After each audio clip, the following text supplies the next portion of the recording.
control the climate. And people say, well, you're not able to grow that in Jacksonville. Well, we are able to grow it because you can control the atmosphere. And I always like to tell people, so I'm from Flag Street, Alameda, 20th Street, and I'm out here in the farm because I see the need to be able to control something. And I see the need to be able to create inheritable wealth for our babies. And talking and dialogue and conversation, they can't be uncontrolled. At some point, we got to get back to producing. In the 20s, we had 22 million acres. Now we're down to 4 million as a group. But as a group, when I say group now, I mean a people who are literally doing business together to create financial sectors. Just read Dr. Chancellor Williams' book, Destruction of Black Civilization. It is a blueprint. From there, Dr. Amos Wilson created a book, thicker book, Blueprint for Black Power. And there is a master plan. Dr. Chancellor Williams, Elijah Muhammad, Noble Drew Ali, Marcus Garvey, these people all said the same things. You have to have a financial sector. So we got to take the choice of literally going back in and investing in our neighborhoods to create communities so we can eliminate starvation, we can eliminate crime, we can eliminate the drug aspect inside the community. So you don't have to go into the woods and build huge things. You can go right where the people at, where the majority of the people at, and it's in volume. When you deal with volume, you can create the wealth. When you deal with the real estate aspect, you buy those homes, and you put the people that you know inside those homes. You hold their note, so you become the bank. We created the banking system, so we are the bank. You make it affordable. Now you don't have renters, you have owners. People who invested in what they wanted. So we are in Delaware, we are in Detroit, we are in Texas, New Orleans.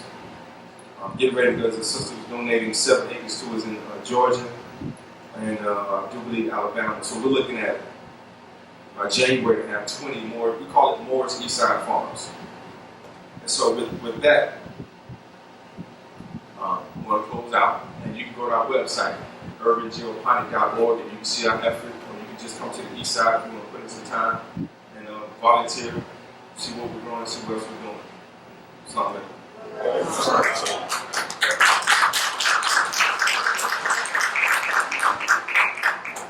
Thank you, Brother Neil. Our next guest speaker, as we're going to move as quickly, as swiftly as we can, is a dear brother who is known here in the community as well. And he has made himself known being involved in various organizations throughout the community in an attempt to help us here in the community. He has been an activist in the community. He has ran for political office. He's involved in various organizations. He is a member of the Nation of Islam, as well as various other groups. We're going to bring him up as he is also representing the New Black Panther Party as well. Let's bring up our good brother James Muhammad.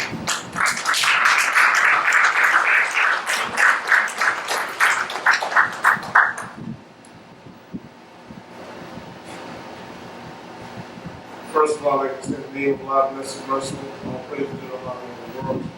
We thank Allah for coming first, Master Prophet Muhammad, giving us the most honorable Elijah Muhammad, honoring us with Farrakhan. We thank Allah for every brother and sister who's here to strive to be upright. We thank Allah for honoring us with Farrakhan because if it was not for honoring us with Farrakhan in 1977, taking on the mission, where would we be today? There wouldn't be no nation. My humble opinion. So I read it in one of the words, peace and paradise. As-salamu alaykum. I bring you greetings from our dean and minister who have been the assistant of Muhammad from 1938 to 1975, and who is now assistant of Muhammad Farrakhan, our dean and minister, who is 101 years old, who I have the privilege of studying diligently what his solutions made. He sends his greetings to every brother and sister of As-salamu alaykum. Brother, sister, I'm not going to be long. I'm going to go right to the point. I had intended to allow the speaker, Brother Akbar, to speak on education and to look and talk about our condition in education. We do so clearly know what I'm going to Farrakhan is a producer.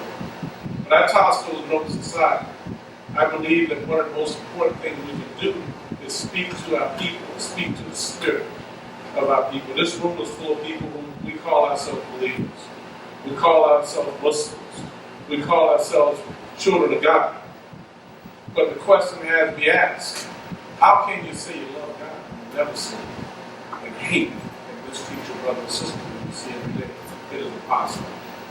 See, I come as a truth bearer, not, as they say, to fall asleep, but to wake us up and understand that those Farrakhan is teaching the time and what must be done. Brother Diallo laid it out best. He didn't get to talk about the GMO and the GML. He didn't get to talk about the mental impairments that we have as a result of water and contamination that Mr. Farrakhan has been talking about for the past few weeks. And I want to be very clear that Mr. Farrakhan is our constant reminder in the absence of the Honorable Elijah Muhammad, who is waking us and guiding us. We don't worship him. He's already made that clear. But we follow him. And if we follow his teachings, our condition all across America will be different than what it is today. So I came very clearly with a different message, but I'm going to deviate because we're on time.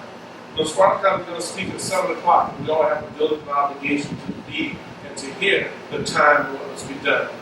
So I'll pose the question that our dean of minister poses every time I'm on the phone. He said, brother, do we know the day and time in which we now live? And do we know what is behind the curtain of daily events? See, that's a very powerful statement. The day and time we live now is the war of Armageddon is not to start, it has already happened. And many of us, we call ourselves Muslims, call ourselves believers, and we're asleep. How do we know we're asleep? Trayvon Martin was a son. The shooting in Waycross last night that took the life of a 19-year-old was a son. Our sister at the White House was a son. All of these are signs. You don't stop at the sign, you continue until you get to your journey and destination. I'm saying that to say this. This is not a time to deviate from the truth. This is not a time, wherever you are in Islam. Islam is not divided into sects. So whether you call yourself Orthodox, Sunni, Shia, Nation, we're Muslims. But what is Muslim? Well, here's a book that you must have if you don't have it. And we all have to ask this question. I've been taught very clearly, a true Muslim and a true Christian, key words, a true Muslim and a true Christian are one and the same, spiritual divine. But what does that mean? That means you may have different customs. You may have different traditions. You may celebrate different. But where is your heart? And so purification of the heart, whether it's in the church, based on the ignorance that's been put on us by slave masters, the ignorance that's been placed on us, takes us to understand Islam, which is a way of life. And Christianity is a way of life in its purest form. But we know it's contaminated. We know it's white supremacy. Everybody all right? I'm only going to be a minute because I want to present this book and let you know it's available. It's written by a dean of ministry. And one of the first things he has in this book is, he says, in Islam, just as in Christianity, in truth, there is no invidious distinction between classes.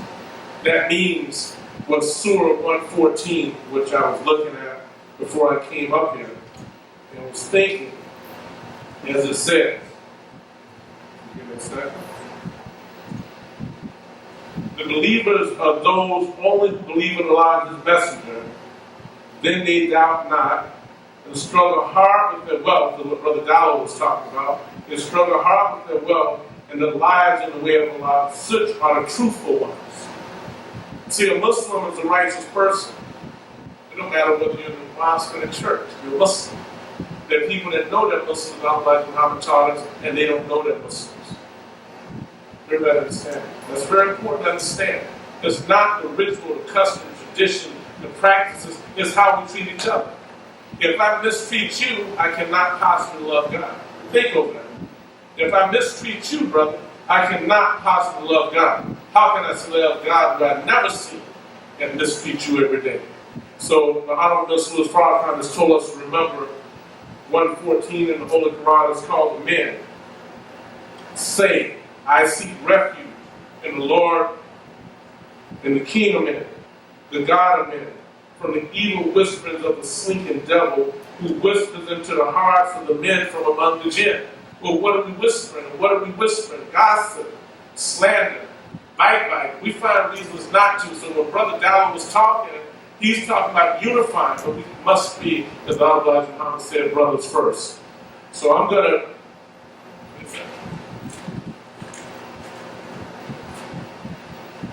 close this out because this isn't what I intended to teach, but this is what needed to be talked about. Brother Ghana Ali is in the process of putting the Million More movement back on track. I'm going to do everything in my power to help. This book is called A National Agenda. We can't say we haven't had guidance. Yeah, we can blame the white man, the white man, the white man. We know he's wicked and evil. He's a devil by nature. The Bible says he's a liar and a murderer, and that's what a devil is. And if we're that, we're also devils. But understand this. This book, Minister Farrakhan gave us, is called The National Agenda. In this book, there are solutions to the problems in the black community. Many of us have bought it, but we're not using it. So Brother Ghana Ali, may Allah bless and guide him, and we're going to put the Million More movement back on track. Minister Farrakhan gave us Project Exodus, some of you know that. He gave us Clean and Fresh products, you know that. During the time of Elijah Muhammad, they had apartment building, houses. This is important to understand. So today, in the final call, and I'm going to close out here because I didn't even get to talk about Trayvon and what we went down. I know some of you know all the attacks, the Facebook and the internet. They said that Brother James was here, Muslim on campus, and I said they better thank God on campus. They better thank God because I have a humble spirit. But look what Mr. Farrakhan has put on the front page of the final call. Black dollars and black powers. Just what Brother Dowell has been talking about. Empowerment. Doing for self. Go back and look what was on 1960, 1962. Black power. SNCC speaks for itself. We're still talking the same language. This is before my time. But I want to say, brothers and sisters, one of the first things we must do is we must begin to respect. We must begin with the proper handling of the people. We must begin to honor and respect brothers and sisters at the local and the national level. And that's why Brother Akbar is here.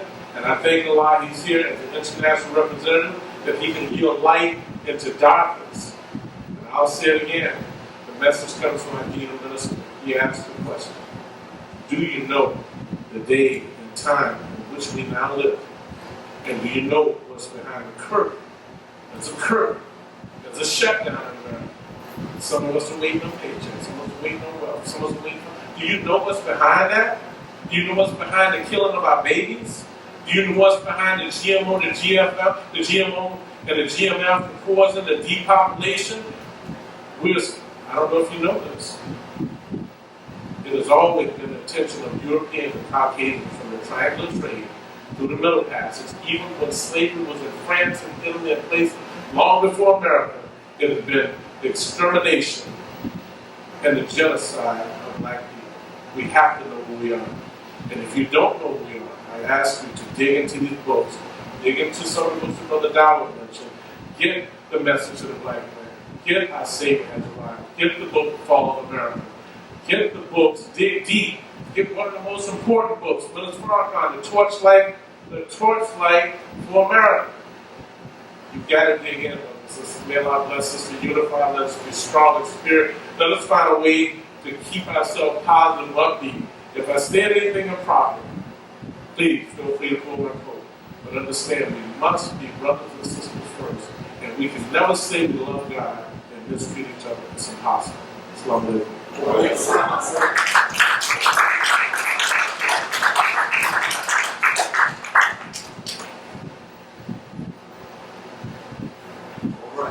Get closer and closer to that moment that we're all looking for, and that is to hear our brother speak on this topic, the Muslim world at war with itself, and the impact on Muslims in America.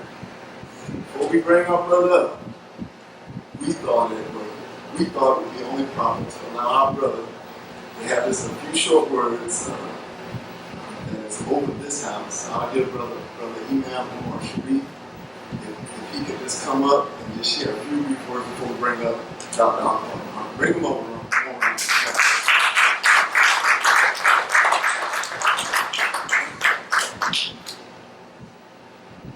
My brothers and sisters, again, El-Salaam. As we go through our time period, take our time, be grateful for Allah, bless us. Just want to say a few words about having Brother Akbar and having brothers that I soldiered with, played, said that. It makes me feel good, very honored. You cannot forget maybe a comfort. Something that I myself personally never have tolerated. And I've been with all types of Muslims. Sat with them, ate with them, prayed with them, and studied them.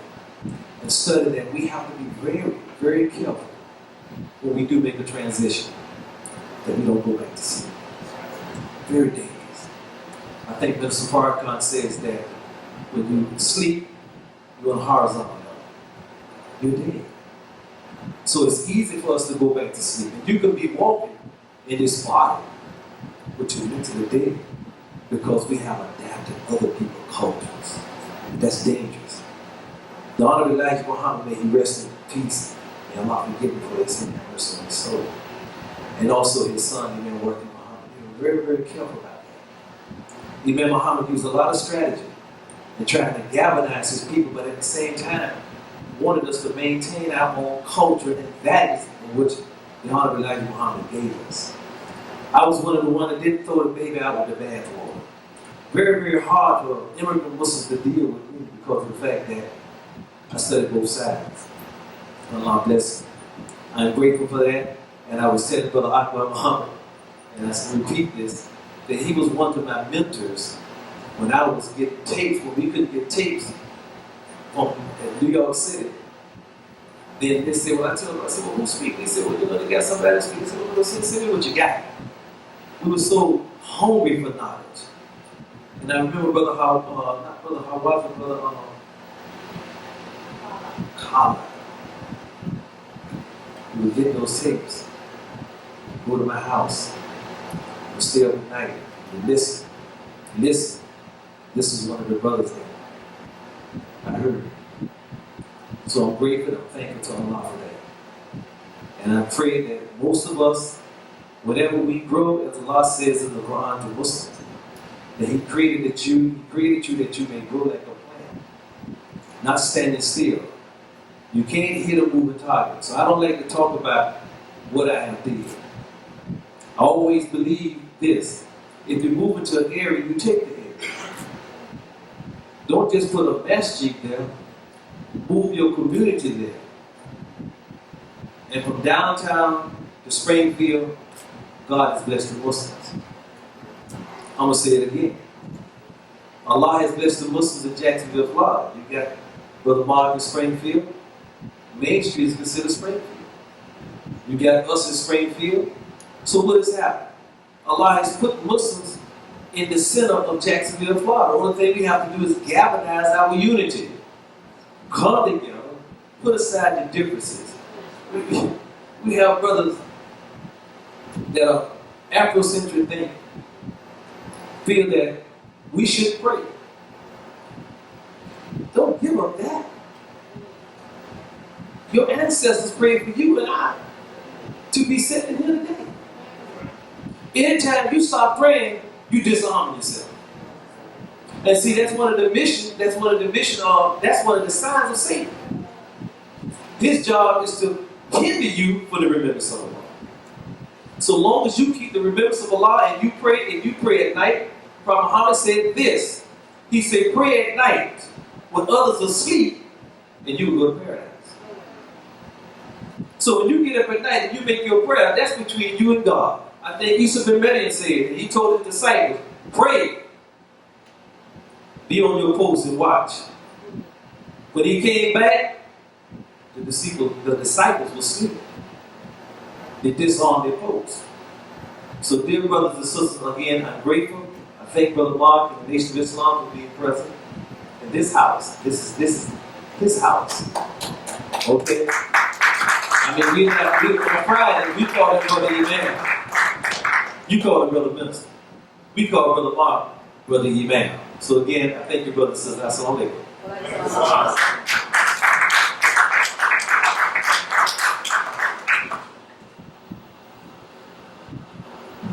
Thank you, Brother Amen. Well, we're at that time. And I don't want to belabor the point, but I think it's worthy to just say a few words about our keynote speakers. Dr. Akbar Muhammad was born in Hampton, Virginia, and raised in New York City. He joined the Nation of Islam in 1960 under the Honorable Elijah Muhammad. His formative years as a member of the Nation of Islam was spent as a student in the ministry under Malcolm X in New York.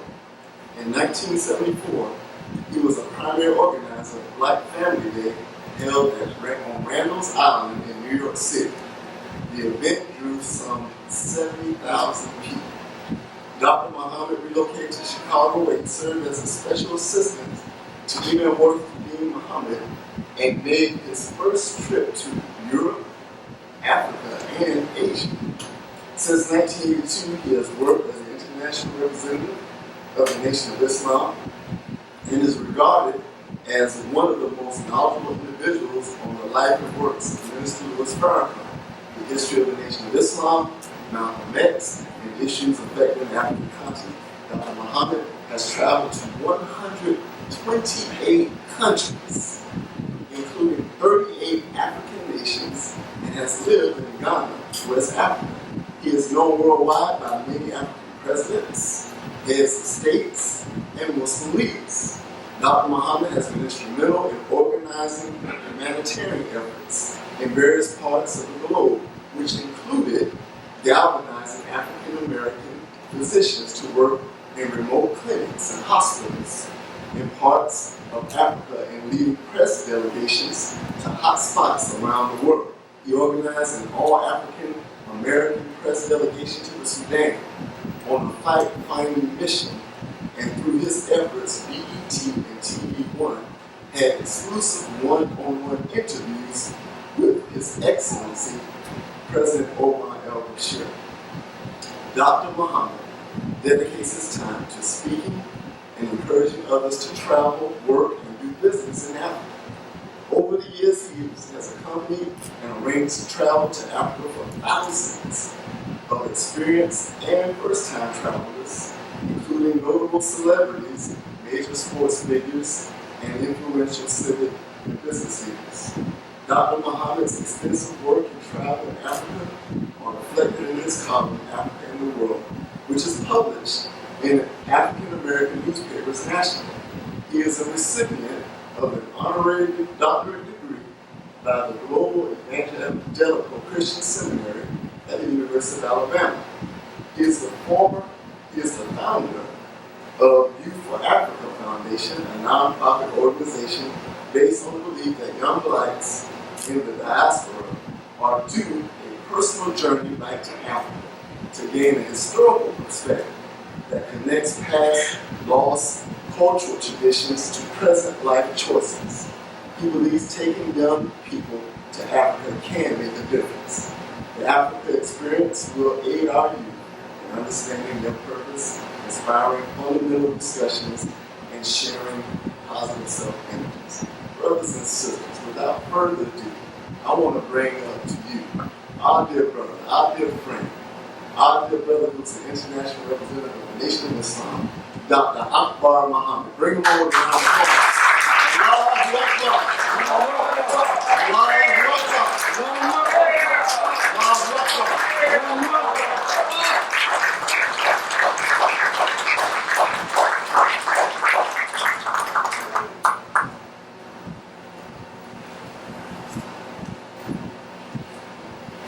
Bismillahirrahmanirrahim. In the name of Allah, the Beneficent and Merciful, I bear witness there is no God but Allah, and I bear witness that Muhammad is the messenger of God. May we try to peace us. Wa alaikum salam.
same sensitivity that he has for our people.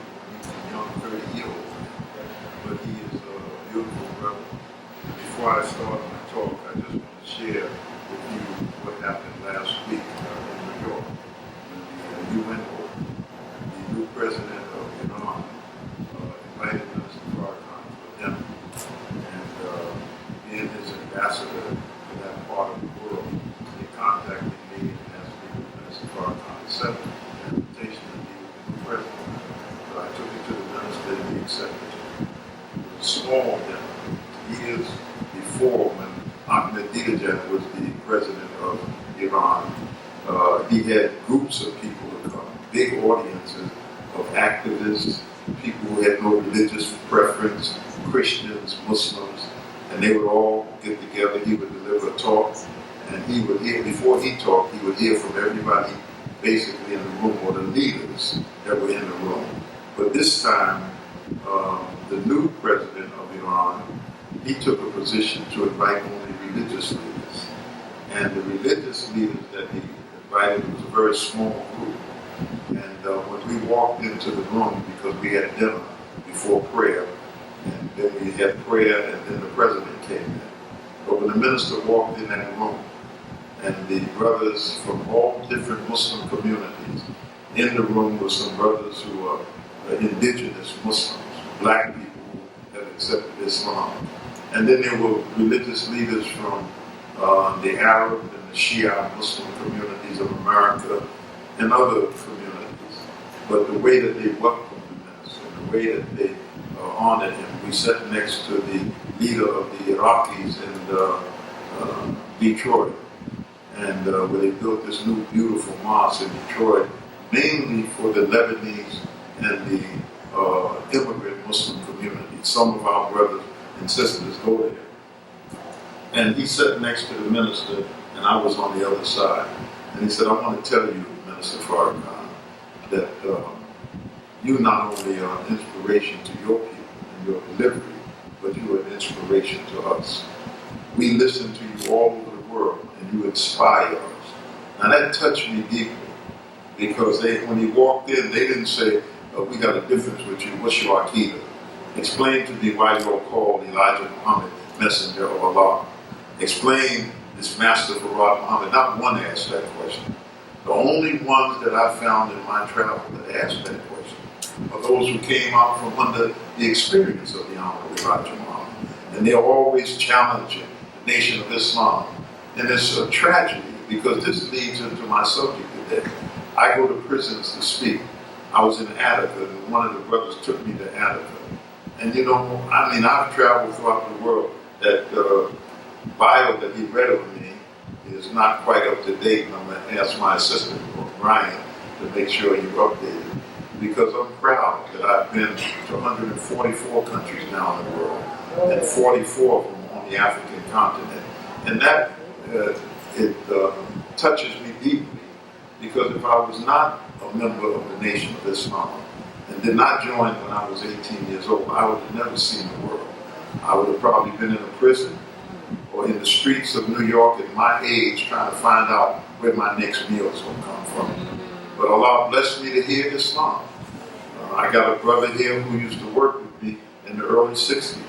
And when Malcolm left the nation, we had to make a conscious decision, Brother Maker, whether we were going with Malcolm or whether we were going to stay with the nation.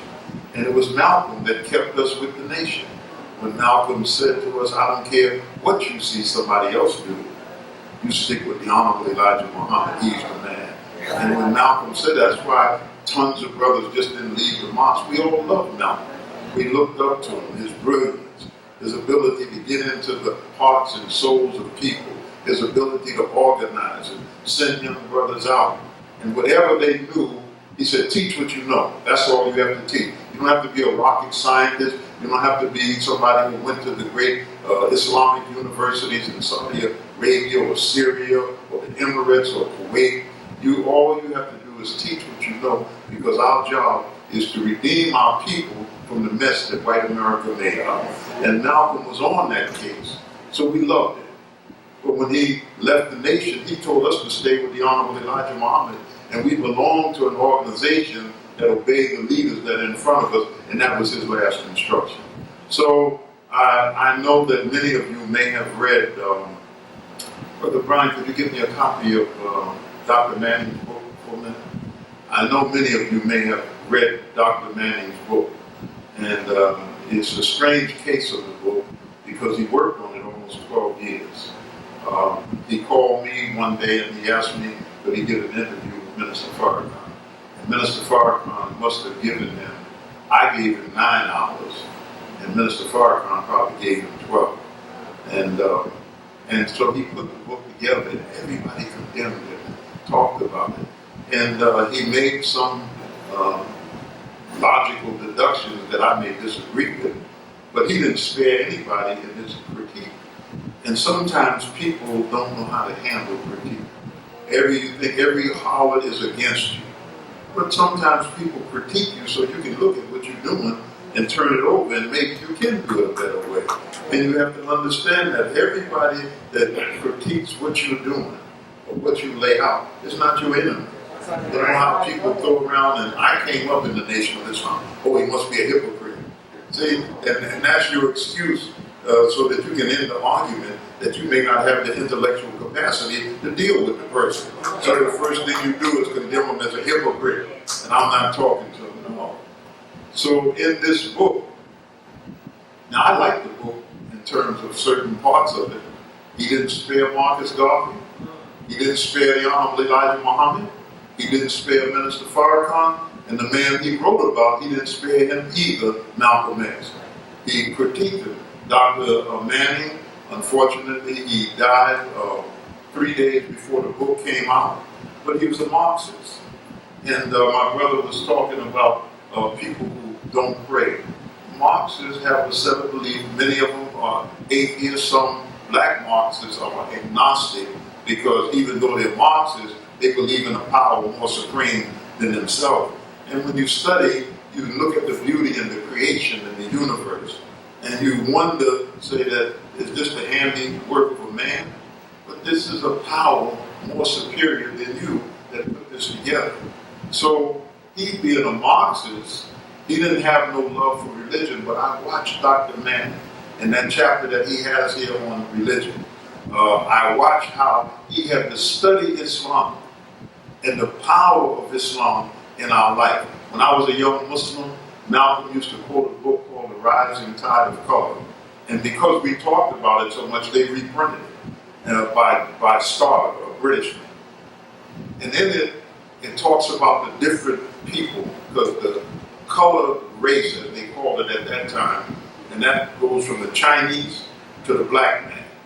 And the white people were analyzing that they were trying to come back to their former greatness. So he wrote a book called The Rising Tide of Color.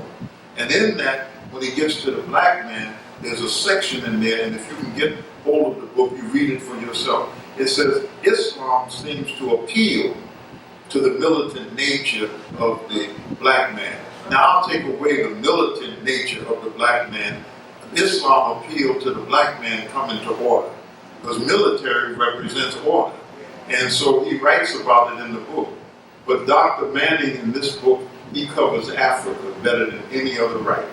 The book that, and I saw it yesterday, a man named Peter Goldman wrote a book called The Death and Life of Malcolm X. When James Baldwin wrote the script, he really took it from Peter Goldman's, how he took the death of Malcolm. He was killed, and then he backed into his life. They just reprinted it, one of the universities this year, with a different cover on it.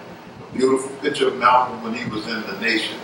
And but Dr. Manning took the time to cover Africa. And being that I lived in Africa for 12 years of my life, and when Minister Farrakhan sent me to Africa, I really didn't know what I was going to do. I asked the Lord to guide me because it was a different environment. You can't go to Africa and set up a little place called a Joe mosque or temple and start teaching. In the country I was in, 72% of the people are already Muslim.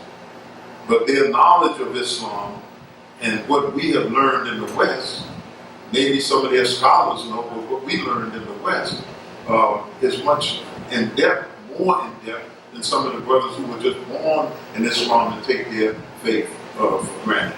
So I just wanted to mention this. There's a lot of mention of me in the book quite naturally because I gave them the interviews and what we were going through and analysis of what was happening in the Nation of Islam. Now I'm starting with this because my subject is the Islamic world at war with itself and its impact on Muslims in America.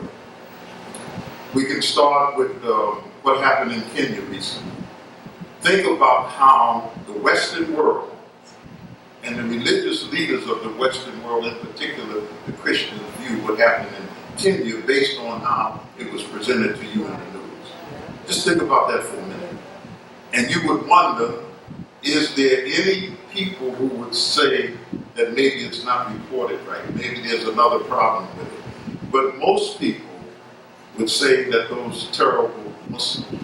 I have to stop for a minute and welcome the owner of the Jacksonville Free Press, Sister Perry, Sylvia Perry. And the reason that I have to recognize my sister, I believe I took you on some of your first trips to Africa. Is that right? But she traveled with me. She's always been a beautiful sister on these trips. And I think you went to Zimbabwe with me too, right? And when I came and the brothers gave me the newspaper and showed the beautiful ad that she put in the newspaper, a big ad, I just want to personally thank you. Okay, I'm going to try not to be long-winded because you know I got a history of being long-winded. We got a program tonight and we want to make sure that I finish in time. So let me just finish the point that in Africa I learned a lot. And when I saw the piece on television about Kenya, I went back to two things. One is that when George Bush II began to pursue the war in Iraq, going after the Iraqis like they had caused the bombing on 9/11, which they did not. But he wanted Iraq, but he needed a reason to attack them, so they tried to tie it together. But the reason that they really wanted Iraq is because 15 of the 19 bombers on 9/11 were from Saudi Arabia. And the relationship with Saudi Arabia, the largest reserve of oil in the world, and the relationship with America going back to 1932 when Ibn Saud came to power, and that relationship has been solid with all of the kings. But they wanted to kick Saudi to the curb because Saudi was producing the Wahhabis, as they call them, or Salafis, and that these people were strong Muslims who saw the way that the Western world was going, and they opposed it, and they figured that they were producing the extremists, and they wanted to kick Saudi to the curb, but they couldn't unless they got another oil reserve that equaled the oil reserve in Saudi Arabia. So they said, if we can get Iraq, and that oil supply, then we can begin to kick these Saudis to the curb. So Condoleezza Rice, a brilliant black woman, who came up in Alabama, her parents moved her out of Alabama during the civil rights crisis there. But she went to Stanford, and she got involved in foreign affairs. She was a specialist on Russia. Brilliant black woman now. I may disagree with her politics. And so George Bush tapped her to go to Hollywood and to ask Hollywood to help him in this war against Iraq and in this war in the Middle East and make pictures that would shape the American mind. Now, you know, I'm a book kind of person, you know. I know that you can get an iPad and put all of the books I got on this shelf on there. But there's nothing like the feeling of having a book and close the last page when you feel it. You don't get that from your nook. Okay, there's nothing like that here. I know that technology, people move forward. I know that's a reality of life. But there are some things that are sacred. You know what's sacred to people my age is to be able to pick up a newspaper, Sister Sylvia, and to hold it in their hand and to read a newspaper. That's sacred. When I was young, and I went to the worst public school system in the country, the New York City public school system.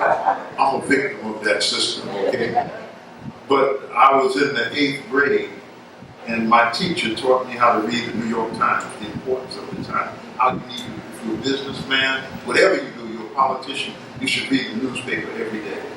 In the 8th grade, then he taught me, because we rode subways in New York, he taught me how to fold the New York Times on the subway because it's packed in there. Everybody's in there. How to go to the cave and read the Times. He taught me all this, and he said the key to it, and he was a lawyer. He was studying for his law degree. He had finished law school, and he was about to take the bar. And then, and I became close to him because he needed someone who would take his papers to law firms and whatever he was doing on the side. And I knew New York City well. I knew all of the subway systems, so we became tight. Let me digress a minute. I'm going to get back to my point, and I'm going to try to move through this quickly. And he made me appreciate English literature. He was, his name was Sweeney, so that means he was Irish. But he loved English literature. And he used to give us poems in the class. This was outside of the standard curriculum of the class that we should remember. The Charge of the Light Brigade, the Highwayman. And then there was one poem he gave us that I used in my lectures. I don't know the name of the poem, and it's an unknown author. He's probably passed on. But it says, what a little thing would make the world go wrong. A smile too short, a laugh too long. Then comes the blinding rain, and things are never the same again. And he used to always say this to us, but he was good. But he made us to understand the importance of reading the paper. Now, today I stopped by Publix because only certain papers you can find in the New York Times. And I want you to just follow and bear with me on this because the Muslim world is in deep trouble. The Honorable Elijah Muhammad, when I was a young Muslim in the early 60s, he said that one day that Islam would be on the front of every paper.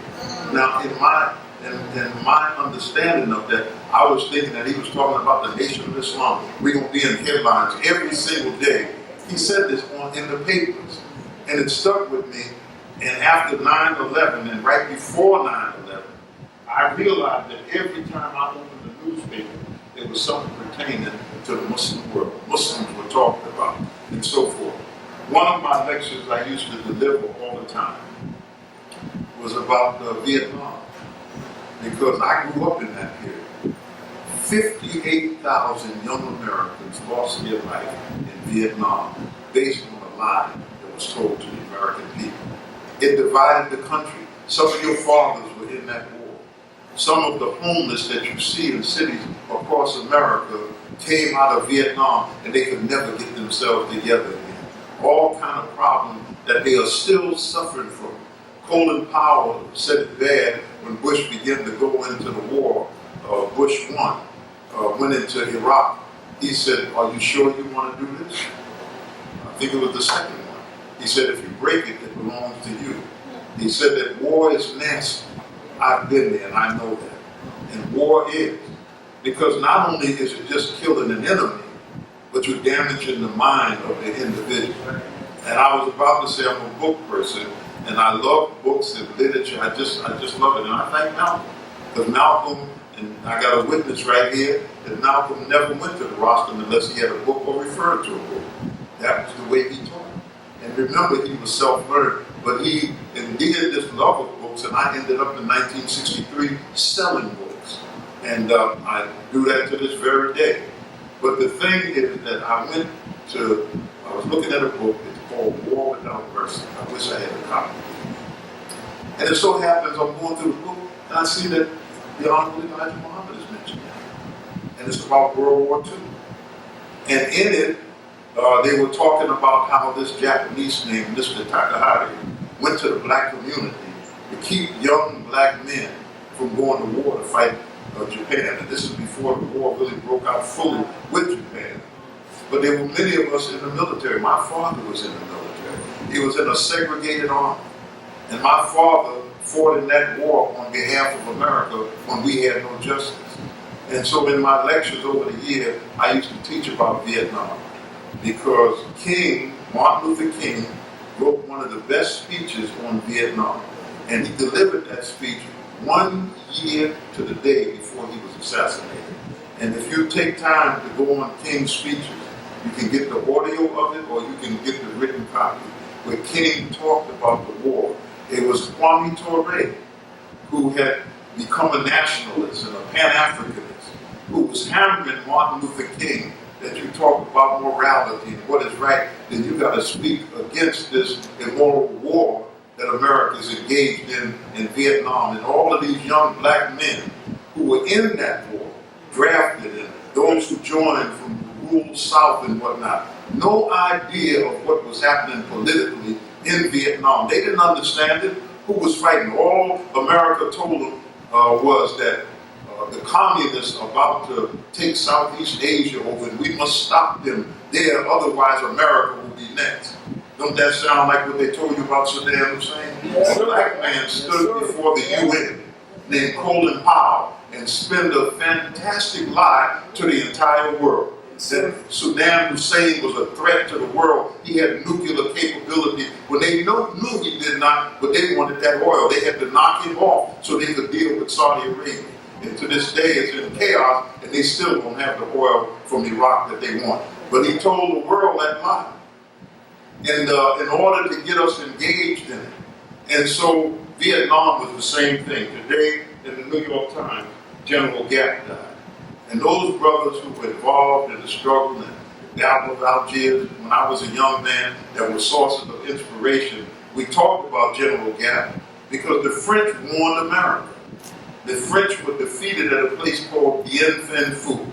And the leader of that struggle was a man named General Gap. He put the French behind, excuse the expression. And the French left out of there. And the French told the Americans, there's no winning that.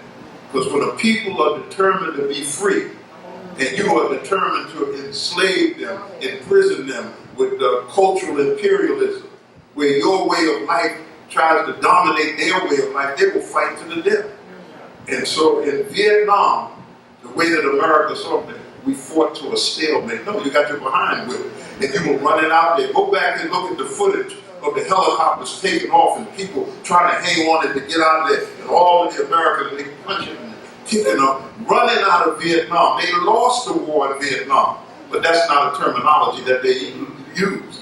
But what we have to be concerned with, you go to the Vietnamese memorial, and if you could identify the black men on there, it would blow your mind. How many of our young men gave their life on? How many of them are damaged today, homeless in the streets of America, or in a psycho ward, or can't seem to get their life together? The Honorable Elijah Muhammad wrote it like this: history repeats itself. And that is what's happening with the wars in the Middle East. So the Muslim world is in shambles. Yes. They have war with themselves. They're fighting themselves. Look at Syria. Look at what happened in Libya, the killing of Muammar Gaddafi. And look at the condition of Libya right now. It is a failed state. They're not getting oil out of the ground. The Prime Minister of Libya just went to London and asked Cameron to help them. Imagine a country that was completely independent, didn't owe nobody in the world one dime, and had over $476 billion in sovereign wealth that they could use for anything they want. Now they're begging Europe to help them because their country is in shambles. Look at Egypt, a Muslim country. The Christians are 10% of 83 million people, the Coptic Christians. Look at the shape that it's in right now, because they voted in a Muslim leader in the Muslim Brotherhood. And so the people were split in the society because the West had some of them. They said, if you ask them their name, my name is Omar Baghdadi. I didn't want to say Omar Sharif. And they got a Muslim name, but they say, I'm not a practicing Muslim. What does that mean, I'm not a practicing Muslim? It has split the society between the secular and the religious. Then the religious people got tears. The Salafis think that everything that they do is absolutely right. It is the way of the Prophet, peace be upon him. And I have to wear my jalabiyah 10 inches above my leg. I must clean my teeth with a mishrak. You understand? I can't wear any Western clothes. There's a word in Arabic called muzan, or tawaza. One is the scale and one is the balance. And there is no balance. So now Egypt, read the papers today or go and look at it on the news tonight, and look at Russian TV sometime. Or look at Al Jazeera now that it's in English. Because you got to get a balance from the news. You can't just take all of this stuff that's fed to you by CNN, NBC, ABC, and Fox News. There's another side to the story that we know nothing about. So now you have Tunisia is shaky, very shaky. You have Libya in chaos. You have Egypt in absolute chaos. People were killed yesterday. They're back in the street fighting. The army is killing them. You got Syria now fighting for the balance, the opposition party that is being aided by the United States. And sometimes, we are Muslims, and Muslims feel that they can't criticize or critique America because they feel that the FBI has sent listeners in to every mosque. You're not doing nothing illegal. If you're not running no dope, selling guns, you're not running prostitutes, then you should be able to have the freedom to speak what the truth is. And if you don't wave an American flag, I have the right to wave an American flag or not to wave an American flag. And because I try to be a better person, and then they condemn me for being a Muslim, then I should have the right to critique them. And the Muslims have gone on this soft path. Go to the foreign mosques and listen to the immigrant Muslims in their khutbahs. Their khutbahs are dead. They do talk about spiritual things, but what about the social issues that we are challenged with out there in the world? What about poverty and drugs? What about dysfunctional families? What about a government that is oppressing Muslims and profiling Muslims? Can you talk against that? No, we don't want to do that because we don't want to upset the government. I consider that complete weakness. If you believe in Allah, you should have the strength to critique a government that has abused the people. So we have to ask Allah to bless us and strengthen us through this. Now, if you keep moving, Syria is in shambles. In shambles. I've been to Syria 4 times in my life. Well-educated people. They have schools that took a lot of the followers of Imam Muhammad and educated them in Syria. But Syria is in shambles. And the United States of America didn't learn its lesson in Libya. They're supporting an opposition that hates America. That's what they're doing. And if they come to power, just as in Benghazi, those that America supported and armed end up killing the ambassador and 3 well-placed Americans who not just happened to be Americans. They were in intelligence office and a very high position that America couldn't tell you about. But the very people that they gave money and arms to, and this ambassador Christopher, I can't think of his last name, he was the one that went there and gave him the arms. Then they turned around and used the arms and killed him last year on 9/11. So now you have Syria. The same thing is going on now in Syria. I just heard last night on the Blog Talk Show, Brother Brian was on the show. They interviewed Cynthia McKinney and Ali Baghdadi. And on that particular show, Ali Baghdadi, who is really astute in affairs, he's a Palestinian of the Middle East.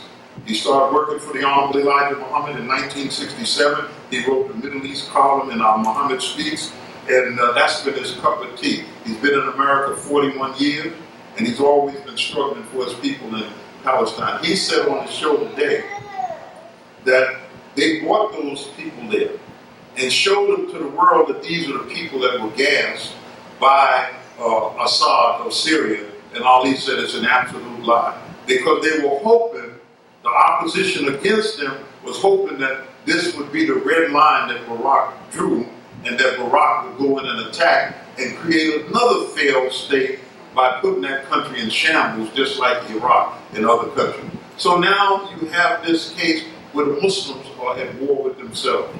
Pakistan, a nation of 160 million Muslims, in shambles, killing every day. Every day you pick up the newspaper, if you read it, people are being killed in Iraq. Roadside bombs. And there's no more American soldiers there other than advisors because they pulled them all out. But the country cannot function as a country. When we went to Iraq, and I think we've been there 1, 2, 3, 4 times. The minister's been there 5 times. One time I was in Africa. I couldn't go there. We used to walk the streets at night. We used to go to restaurants. It was safe. We had security. They had the best learned Arabs in the Arab world, scientifically, in Iraq. That's why the Jews bombed their nuclear reactor.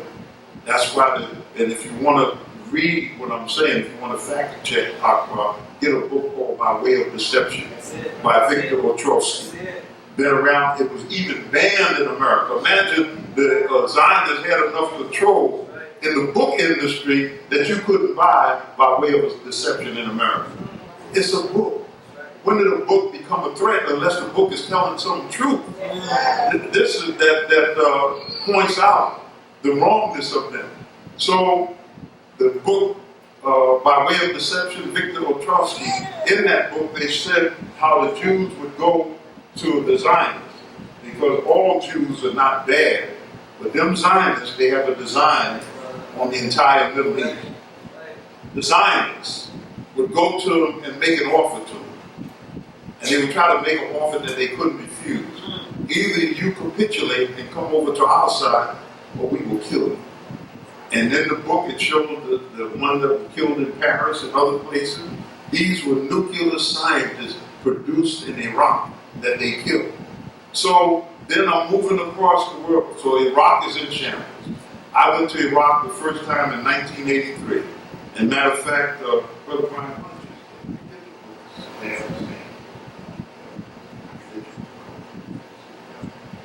I'm going to have them to stay up here with me for a minute. But when I went there was Shiite and Sunni, because the Shiite population dominated Iraq. And they got along. We went to the Shiite mosque and we went to the Sunni mosque. There was no battling and so forth. One of the books that I got, and I think we looked at the date it was printed, right? This is by Saddam Hussein. He's going to look at the date. But Saddam Hussein talked into religion and culture. And that's one of the things that those of us who are Muslims in America, we are away from. What year? 1977, Saddam Hussein wrote this book. Okay? And when I was in Iraq, I got a group of books that he gave to me. Tariq Aziz, his right-hand man, was a Christian. He was an Iraqi Coptic Christian. So there wasn't that kind of division among them. And because he was the strong man at the center, he held that society together. When they killed him, right at our Eid, it was Eid, on the Eid day, that Saddam Hussein was killed. And to show you how the Muslim world is not together, they hung him and they let the opposition to him in the room with cameras. And they thought that he was going to cry and plead for his life.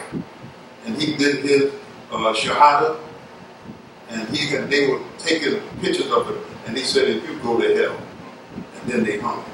And I tell you, as a man, I had great respect for him, because he stood in that cage after they had captured him, and he said, I'm the president of Iraq. And he was right. You are the ones who came in and overthrew my government. And he was strong. But if you look at the news and how they shape it, you would think he was some kind of monster and he was crazy and he needed to be killed, because they shape how you think or view a thing. And that's why you got to wake up and smell the coffee. Let me try to move through the rest of the points of this subject. So in the Muslim world, they're battling. In Pakistan, there's a battle in Pakistan. And if you notice, when this Christian church was bombed, you don't know who bombed the church. You don't know how it happened.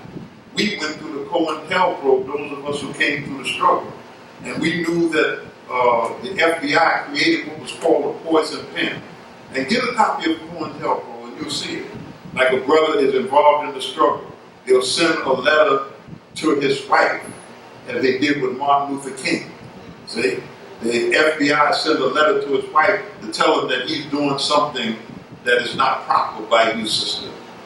And they would say it in different words. I'm not going to go into the head. But that was their way of breaking up groups, destroying groups.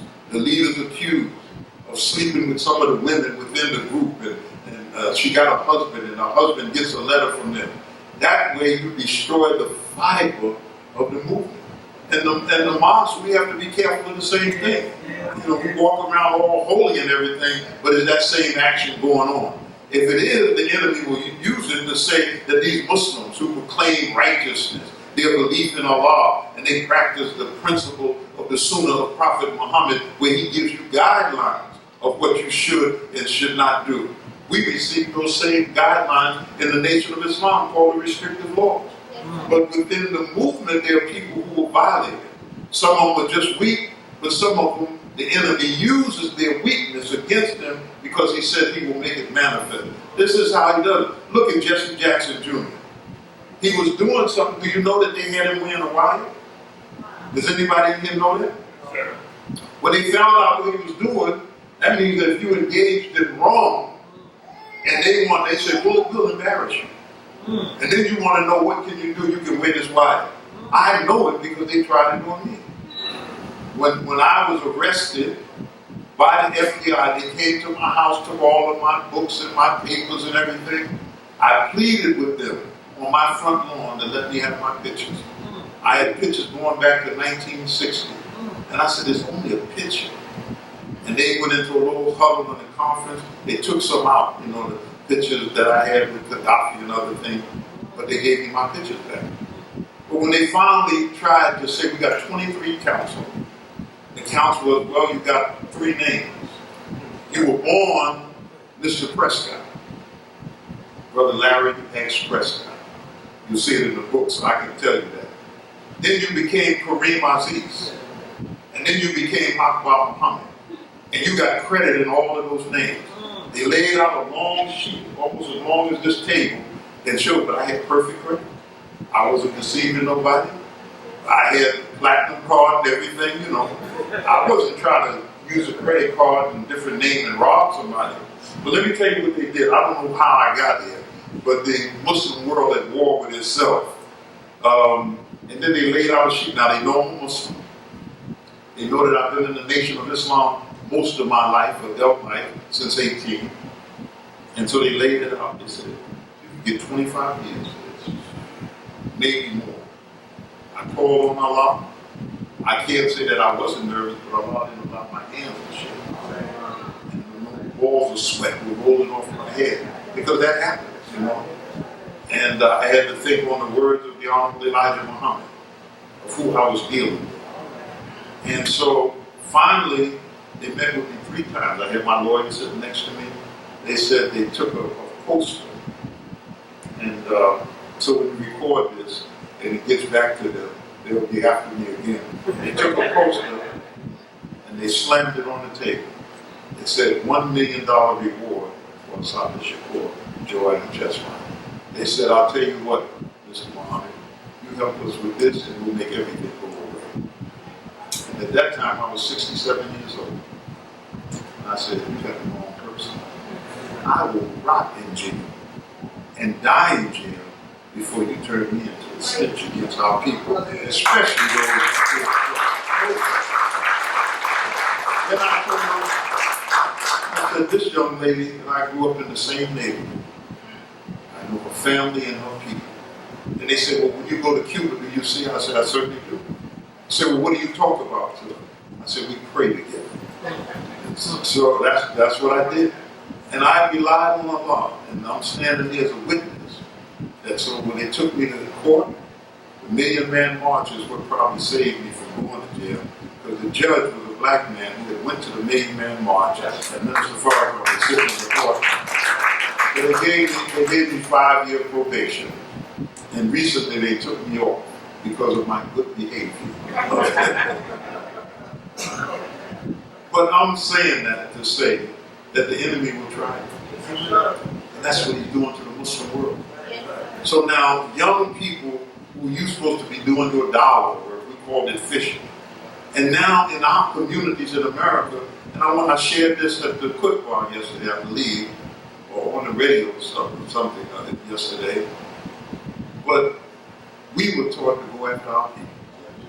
We were taught that our people had been robbed of the knowledge of themselves, and that if you could give them Islam, it would wake them up. And so that's what we did, and we fished, and we did it sincerely. But one of the foreign Muslims told me at an Islamic center, because some of the members of the Nation of Islam, followers of Imam Muhammad, who had problems with their imams and their ministers, but Islam was in their heart looking for a new place to worship. He told me that, look, Akbar, we didn't set this center up to do the work of dialogue among your people. It's very difficult. We set this center up so that we could hold on to our culture, that our children would have a place to grow up in an Islamic environment, and a place we could go and pray. Now, they were being perfectly honest with me. In other words, the challenge of the black community is a little too much for us. You know, I mean, we can barely deal with them in our stores that we work at. And they come in our community. So, it's problematic. Black people become problematic with other people. So the Muslims, and if all you have to do it, if you could go throughout this country and see these big, beautiful masjids that the foreign Muslims have built everywhere. Why isn't it that they would say, look, and these are rich people. In St. Louis, where I live, the richest people in that town are basically the Muslims. So they have taken over the doctors, the medical profession. And the white doctors who were in the inner city have moved out. And the foreign Muslim doctors, mainly from Pakistan and some Arabs, they dominate the medical field. And they're smart, they study it. And you go to them for your services, even dentists now. You would think that if they believed in the sunnah of the Prophet, and they saw this budding community of Muslims that is 83 years old in America, that they said, well, let's help them with a school. It's better for me to help them with a school in their community than for them to send them all out here and me try to deal with them. But they don't do that. I mean, they don't do it. And they give you some money for something, but they don't come into this community, say, tear this building down and build a beautiful mosque with a school on the back and a community center with the millions of dollars that they have. So it's a problem. And you have to wake up and realize that it's real. But there's a cultural difference. We come from a different culture. And as long, when I accept Islam, as long as my culture doesn't violate the principles of Islam, it's all right. When I first went to Saudi Arabia, I started in Riyadh, went to Medina in 1976. 76, October. And when I was there, I had a gold wedding band. And I'll never forget it. It was a Libyan brother. He asked me, well, you're a Muslim from America? I said, Assalamu alaikum, what do you say? He said, what do you do in America? I said, I'm a minister. He said, you're a minister of culture? Minister of defense? Minister of Al-Kaf? I mean, he went down the line. I said, no, I'm a religious minister. I teach. He said, we don't have a religious minister. In Islam, we have imams. And he said, if you're a religious minister or an imam, you got a gold ring and a gold watch on. Because in that society, men don't wear gold, especially religious leaders. And so I didn't know. So when we got away from him, I slipped my gold ring off, put it in my pocket, took off my gold watch, you know. And we come from West Africa, you don't know, in West Africa, men love gold. And so I took the gold watch off, because I didn't know. And I was trying to be a Muslim. Another thing happened.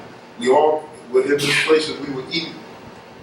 I got my subject. Just hold on, I'm going to go through it. We were eating, and I did a dua. I held my hands out and I said a short prayer before I ate.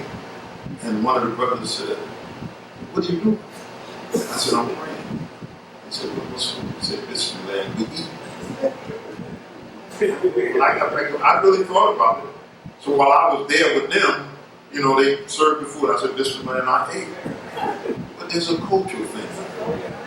We come out of the slave experience, they don't. And every time we can put our feet under a table and eat with our family, we thank God for the cook. Oh, God, thank you for the cook. Thank you for this fried chicken and these buttered biscuits and these ham hocks. Oh, God, bless Jimmy with a new pair of pants. Because that's the slave experience.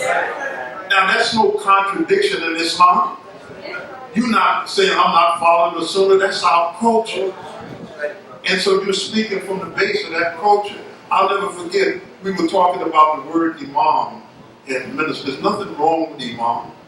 But when we got the job in the Nation of Islam, we had to do more than lead Jummah. do a nikah or a janazah prayer and counsel a few people, we had to manage things.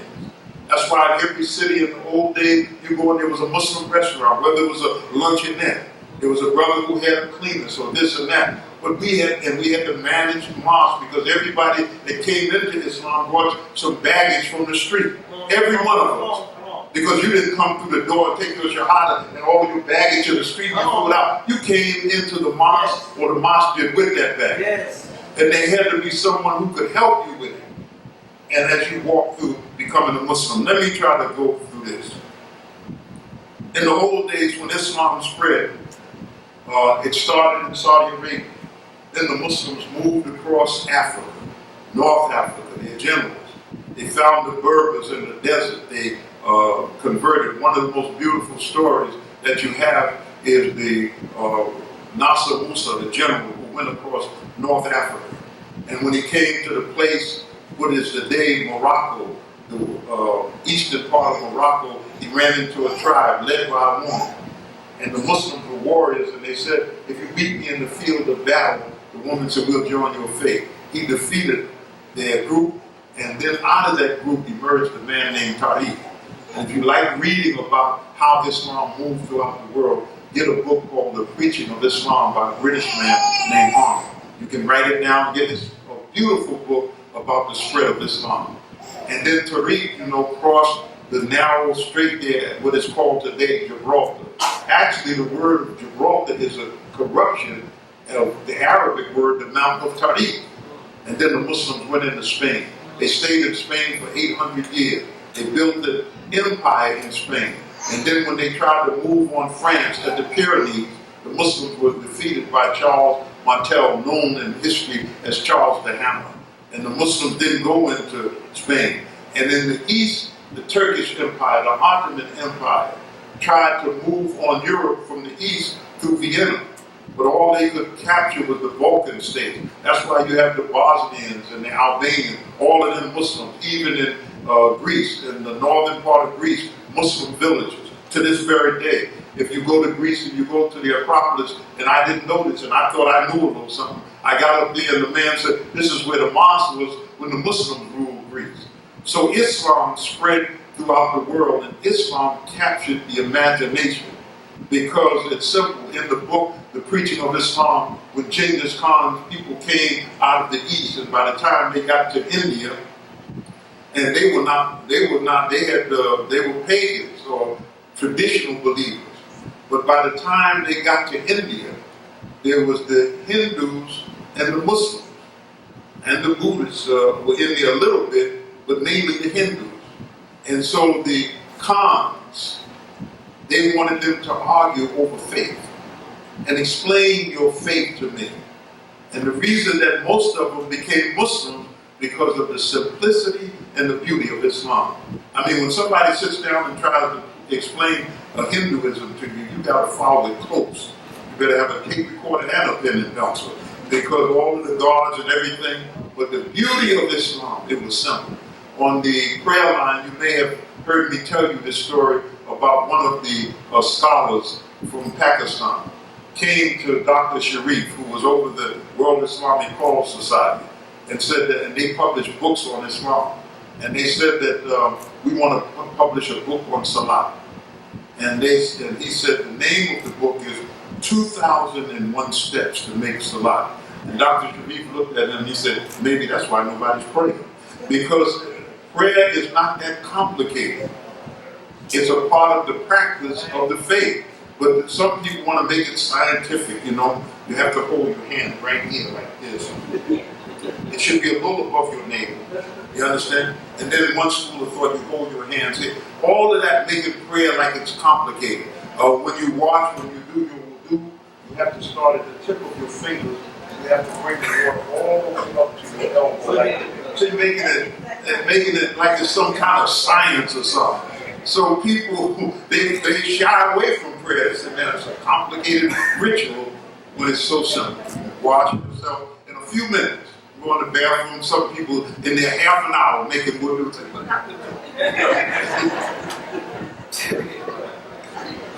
So the Muslim world is in trouble. but it is an opportunity. And it has affected us in the West.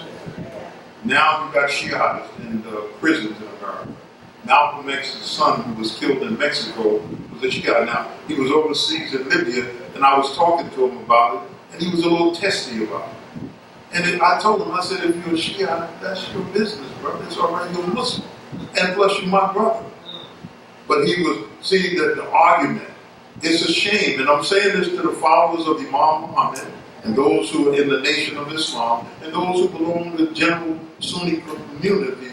If you look at the world outside, the Muslim world, that every day it's under attack. And the very picture that you looked at on television or in the movie called Siege, see, that's how white folks think that they need to handle Muslims. Lock them all up, put them in an internment camp. Because the same way that Hitler was able to convince his people that the root of your problem are these Jews. That's right. To the extent that they start putting them in gas chambers, burning them, putting them in prison. So the Muslim world, unless we unite and show the beauty of our faith, then the same thing that you see abroad can come right here. There are 10 million Muslims in America. After 9/11, they tried to reduce us to 7 million. And Peter Jennings, before he died during 9/11, he put a chart up. And he was talking about the world of Islam. And he said that in America, there's between 8 and 10 million Muslims. That's a lot of Muslims. There's more Muslims in America than there are Jews. But we are scattered and buried in our own little corner. And he said the largest number, listen to this, and go back and get Peter Jennings if you want a fact check.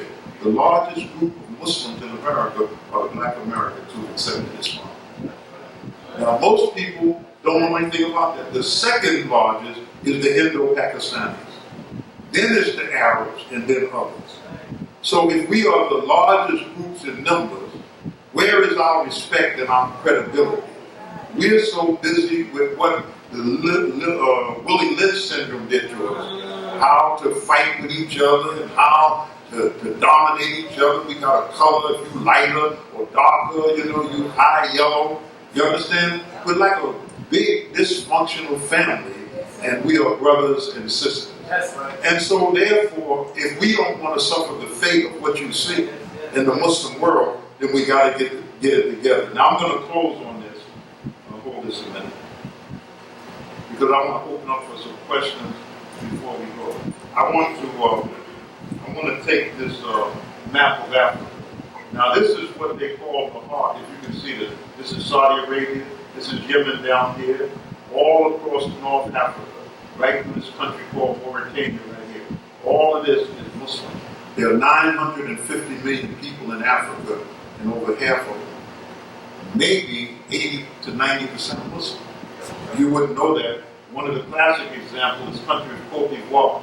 Dr. Leon Sullivan, everybody has heard his name, right? He started his first African-American summit in 1991 in Cote d'Ivoire. And being that they were insensitive to culture in Africa, they opened it up on Ramadan. And the people in Cote d'Ivoire, though it was always ruled by non-Muslims, is 72% Muslim.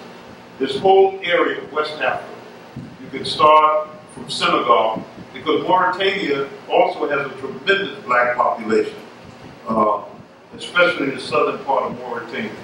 That's the country that they talked about slavery existing. But you start in Senegal and come all the way down West Africa, the little country of Gambia, Guinea-Bissau, right here. Then you got the Sierra Leone, and you got Guinea.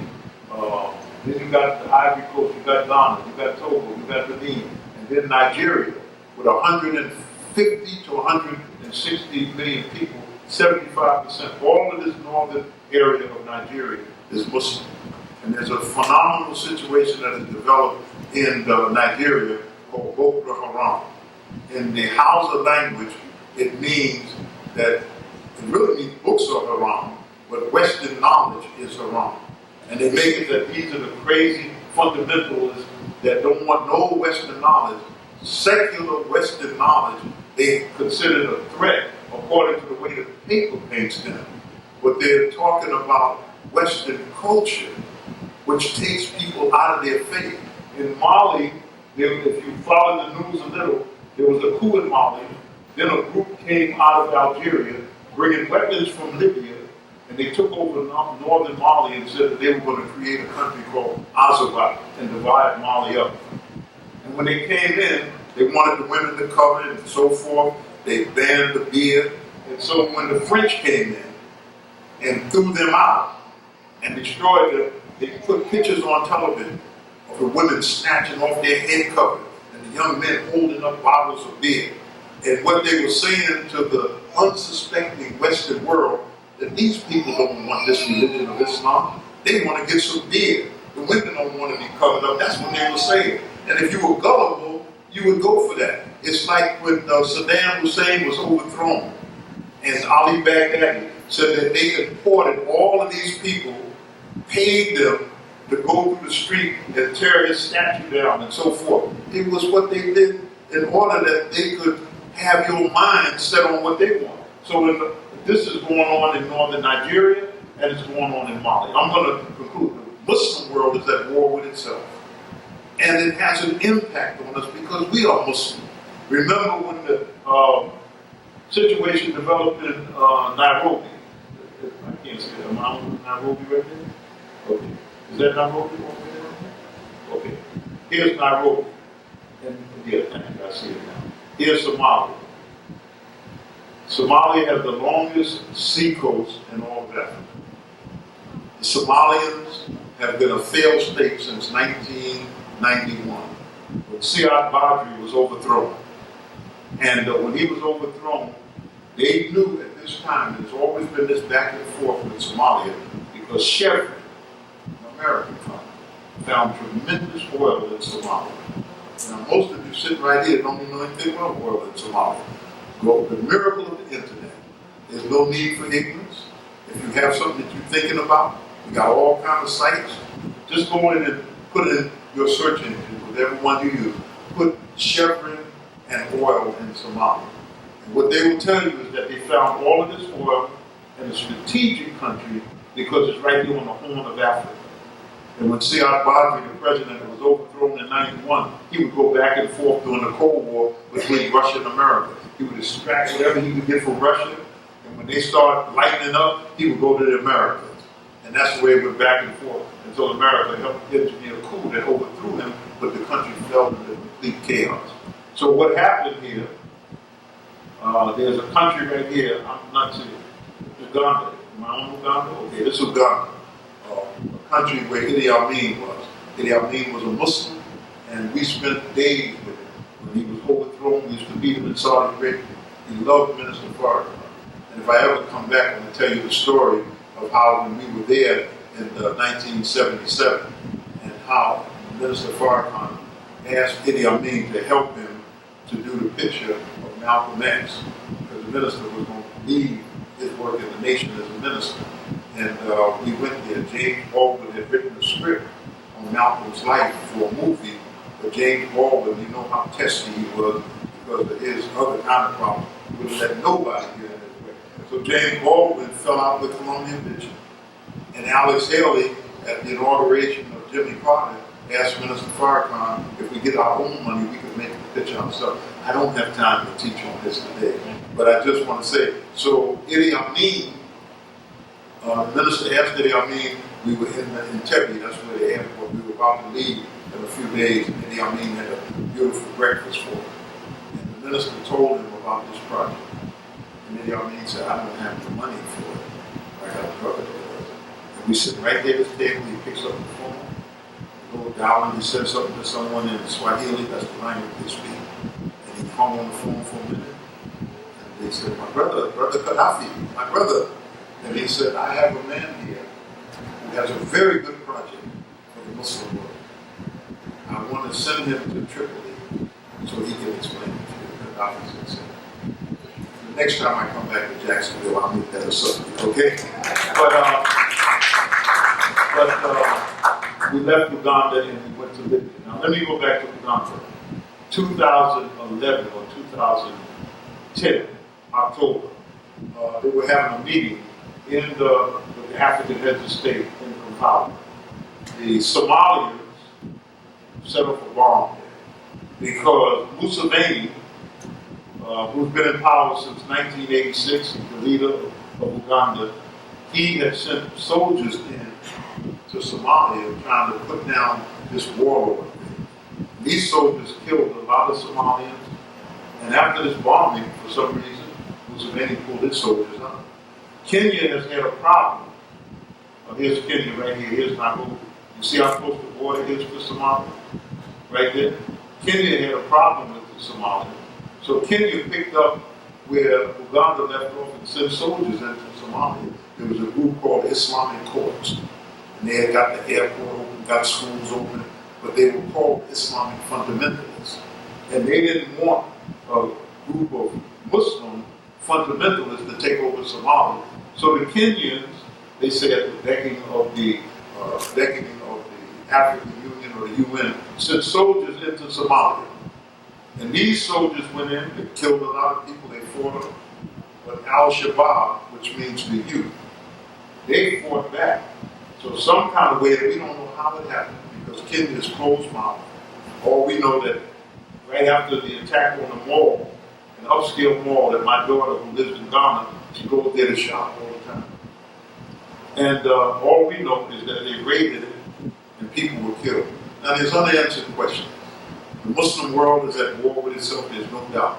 There was a fight in Kenya yesterday. It was all in the news. There was an imam was killed, and a couple of his age coming from the mosque. I don't know how many of you read it. But there's an internal struggle going on there. But what we know is that when that mall was captured, that's why you got to look at different news.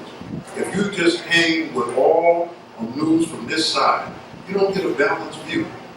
But at the mall, thousands, over 1,000, they say.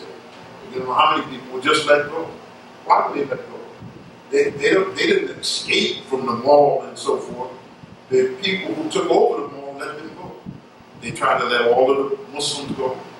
They tried to let all of the women and the children and the old people go. Because in our tradition, if you got a Mulana Muhammad Ali, Religion of Islam, go to the index and look at the word war.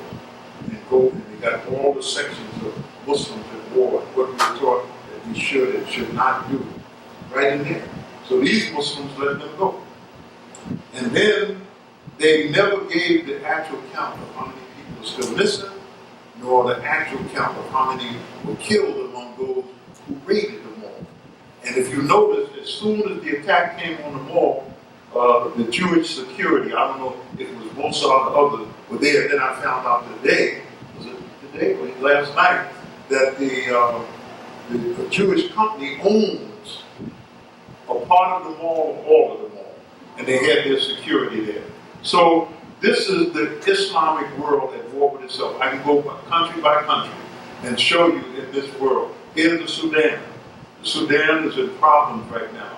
The president of Sudan is wanted by the ICC, International Criminal Court. It is a beautiful country. I love the Sudan. And the South is broken up to form its own nation. And the Sudanese people are battling for their survival right now. And if you go through Africa country by country, here's the DRC, Democratic Republic of the Congo. In the eastern part of the Congo, you get a mineral that is more precious than gold in the Western world. It's called coltan. And every one of you are involved in that cell phone that you got. That's what they need for a cell phone. And they need a lot of it. And the biggest supply in the world is found in the eastern part of the Democratic Republic of the Congo. I want to go down to Zimbabwe. I can't see him. I want Zimbabwe right here. Okay. Here's Zimbabwe right here. A country that I've visited many times. If you notice, all of the negative publicity against Mugabe has kind of simmered down. You notice that? They're not beating up on him every day. Why? Because they got a gold find in Zimbabwe in the last 5 years that will knock you to your knees. The West wants that. They realize Mugabe's a rough brother now, and he's not going to give it up. And so now they're being nice to him. They're saying that the election was fair. Shangri-La just lost the election, and so now they're praising Mugabe. Brother Brian, you have to make sure I look at his U.S. speech, because I'm sure he's going to indicate. So I just want to close with this. This Libya, with 6 million people, had really the strongest economy in Africa. And it wasn't that the economy grew in a whole lot of people because they had starving wealth. Now the strongest economy in all of Africa is South Africa. There is no strong man that can hold the African Union together because Gaddafi poured billions into the African Union, and now it's weak. I have a book on the table out there called The African Union, Building of the African Union towards the United States of Africa. And what the West doesn't want is this to become one mighty United States of Africa with the wealth, and the wealth not only in the ground, but the wealth of the tremendous population of people. So the Muslim world is at war with itself, and Muslims in America should use that as one of the main reasons that we must unite and show them, even with our differences, that we can work together. My last conversation with Imam Muhammad, I went to a funeral to represent Minister Farrakhan in Newark, New Jersey, one of the imams. Ali Muslim died. And so when the janazah was over, the imam called me in the back, he asked me out, family, and he told me he was importing suits from Turkey. And as you know, Turkey, right here, Turkey is in the middle of something right now that'll take another lecture to do. He said that we can agree upon. We got to find things we can agree upon. Akbar, or he still called me Aziz. We got to find things we can agree upon. The Nation of Islam wears suits. I'm bringing in good quality suits from Turkey. They don't provide the suits for me. And then he left. He said, you know that I'm not a greedy man. We can work something out. This we can agree upon instead of finding things we disagree about and spend our time. Our people are in trouble. I mean, look at the state of Florida. Look what's happening with these killers. The sister who went to jail. It's on the front of your paper. Trayvon Martin. What happened in Fort Pierce. Florida now has become a battleground with this stand your ground.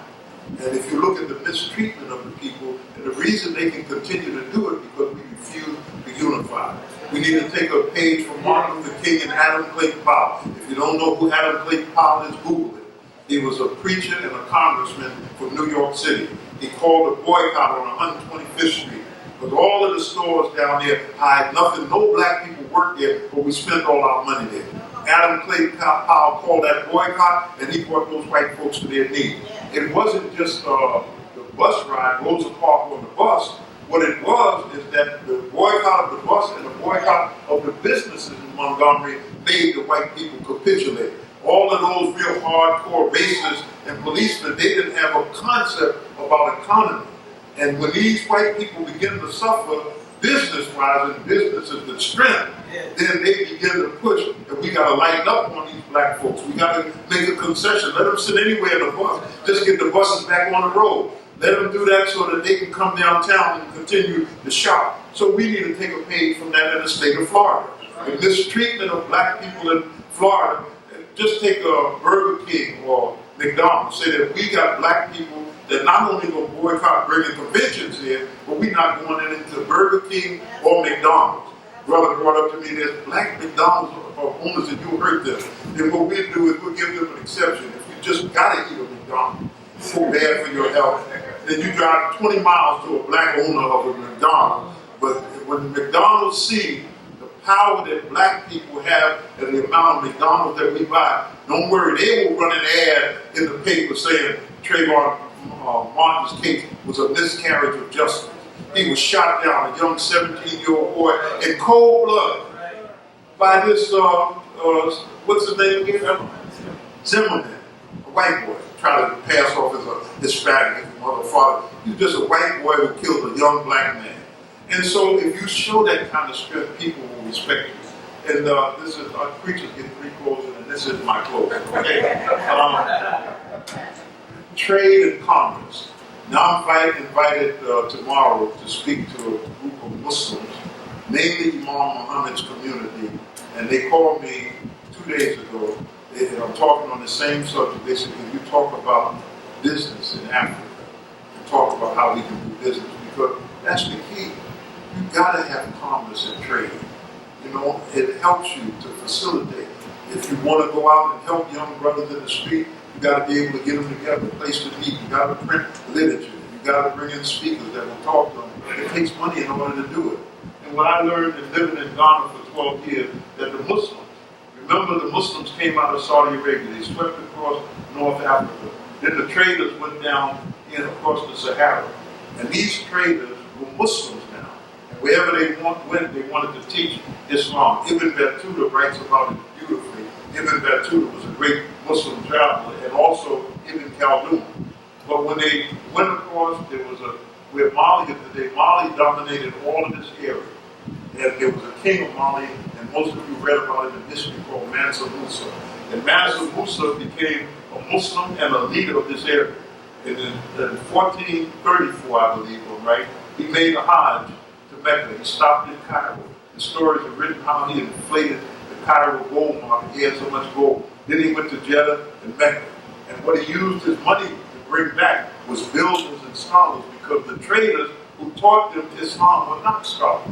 They were just people who believed, and people who knew the power of Islam in a person's life, like many of us. We may not be scholars in the faith, but we know the power of Islam in our life. So he brought back builders and scholars. That's how Timbuktu became the center of learning. People came from all over the world, Janine and Goa. All of these, they're in the country of Mali now, but Mali was not this little small country here, even though it's the biggest country in West Africa, in the Akbar state, but it stretched over this whole area. And what happened was the Muslims became traders. If you go to Ghana, if you go to Nigeria, if you go to Togo, Benin, and Cote d'Ivoire, all of these countries on the West Coast, the big traders are the Muslims. And that's how they make money. A lot of them are very wealthy. But they went into commerce, and with that money, they helped to develop their own community. Thank you, may Allah bless you. As-salamu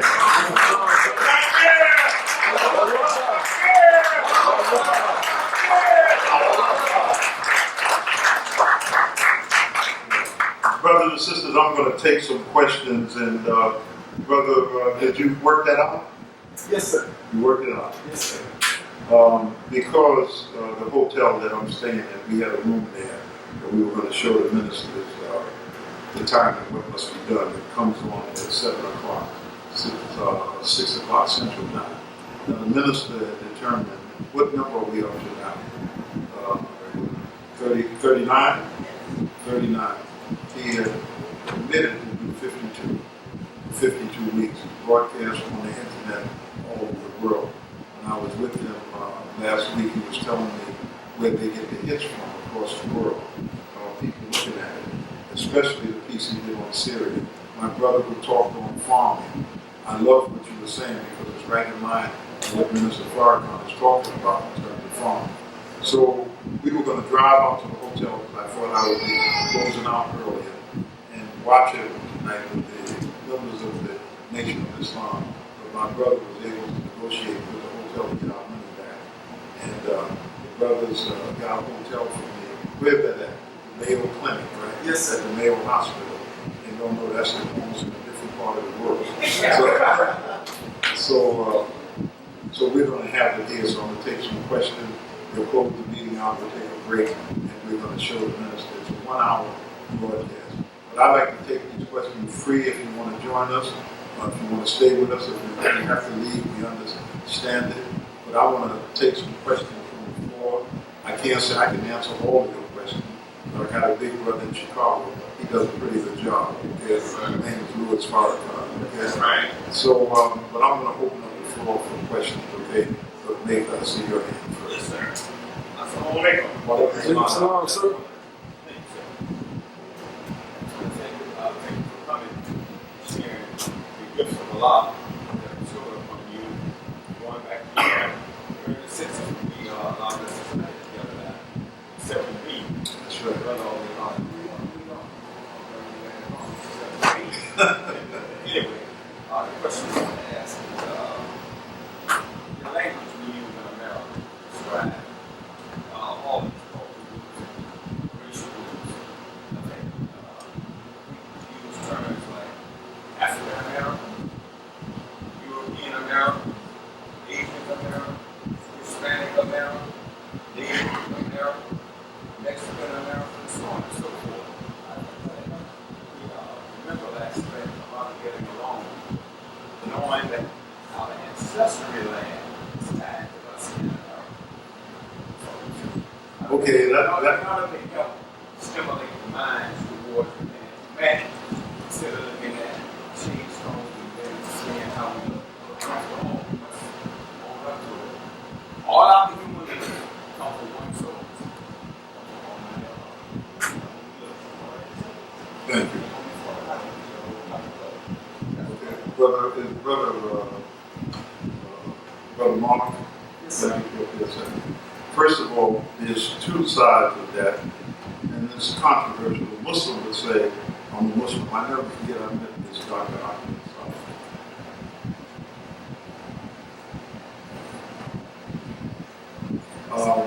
And he said, I asked him what country he was from. And I'm good at this from my travels.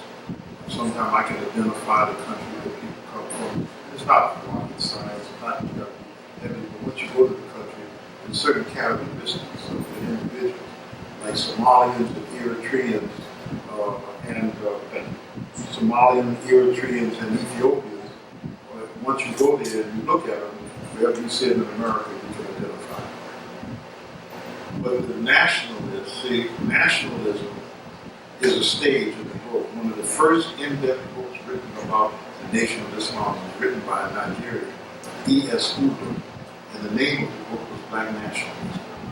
And in the Muslim world, nationalism had become a problem because when Prophet Muhammad, peace be upon him, began to spread Islam, there was no such thing as borders. It was the world of Islam, Ummah Islam, the nation of Islam. And then when nationalism creeped in, people began to separate themselves. But America is a different society. Barack, in his speech that he made, that really shot him into the American consciousness, was in Boston. And he said it's not a black America, white America, this America. It's one people, the United States of America, if you remember that speech he made. So in America, when people come here and get the identity of an American, then they call yourself an American is what unifies you. In Somalia, they kept saying it was Americans among them, sort of. It was a white British woman, they said, and American. But they never said that they were Somalian American. Somalians who had become naturalized American citizens. And they just said American. So, Brother Mayford, there's two sides of it. You're right, for the sake of unity. And but charity begins at home. And if we try to go out and busy trying to unite with other people, and we haven't worked on uniting with ourselves, so we could present a united front to them, they would have more respect for us. So we cannot, and that's one of the things that Muslims do. You know, when you get in and you're busy with the foreign Muslims, they're your Muslim brothers, show them respect. The Chinese Muslims, and there's like 150 million of them. And if you go to the western part of China, you will encounter Chinese Muslims. Because the Arabs eat falafel, the Chinese Muslims will go away to Chinese rice and say that I got to eat falafel. That is their culture. The Chinese Muslims wear a certain Chinese style. That kind of hat they wear. They may wear kufi and so forth, but their clothes, they represent their culture. And they don't have to change to what is called Arab culture, or Pakistani culture, or Indonesian culture, you know, because they're Muslim. There's certain things when you go to a Hajj or Umrah, you all wear the same garment to signify that you're one community. But that is the challenge. So charity, the Christians say charity begins at home, then it spreads abroad. Okay? Thank you very much. I'm going to get my brother back here. He had his hand up first. Get his sister. I'm going to go to the sister side. Yes, my brother. Let's go back to this man. Bring out the Chinese Muslims. It's a broad question. Pakistan, Turkish Act, Pakistan, all the United States, all of the pipelines going in, Iraq, so forth and so on, that the meltdown that America fears most is China going into attack, communist fall, in Islam, spreads like lava, which it is right now. Right. That, nobody's addressing. This fights beyond fights, beyond untold billions in China right now, fighting Islam. Yeah, that's the press. The Uyghurs, as they call it, these are the Chinese Muslims in the western part of China, they have been struggling. The Chinese like to say it's the influence of the extremist Muslims from Saudi and other places. There were some of the Chinese Muslims that were put in Guantanamo, completely innocent. They were just at the wrong place, and when they freed them, they had to find another country. The Chinese would not allow them to come back home. So you're right, it is a struggle. But you know, if you read the history of Marco Polo, and Marco Polo to me is someone who usurped Ibn Battuta, the great Muslim traveler. And all of the things that Marco Polo said, he was an Italian, really came from the works of Ibn Battuta.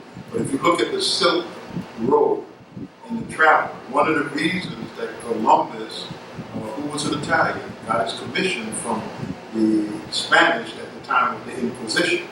The trip, the danger of the trip, going through these Muslim countries, the days known as Turkestan, Uzbekistan, all of those, they broke away from the Soviet Union, but the Silk Route, the trail of all of the European travelers to get to India and China had to go through these Muslim countries. So it's always been a problem.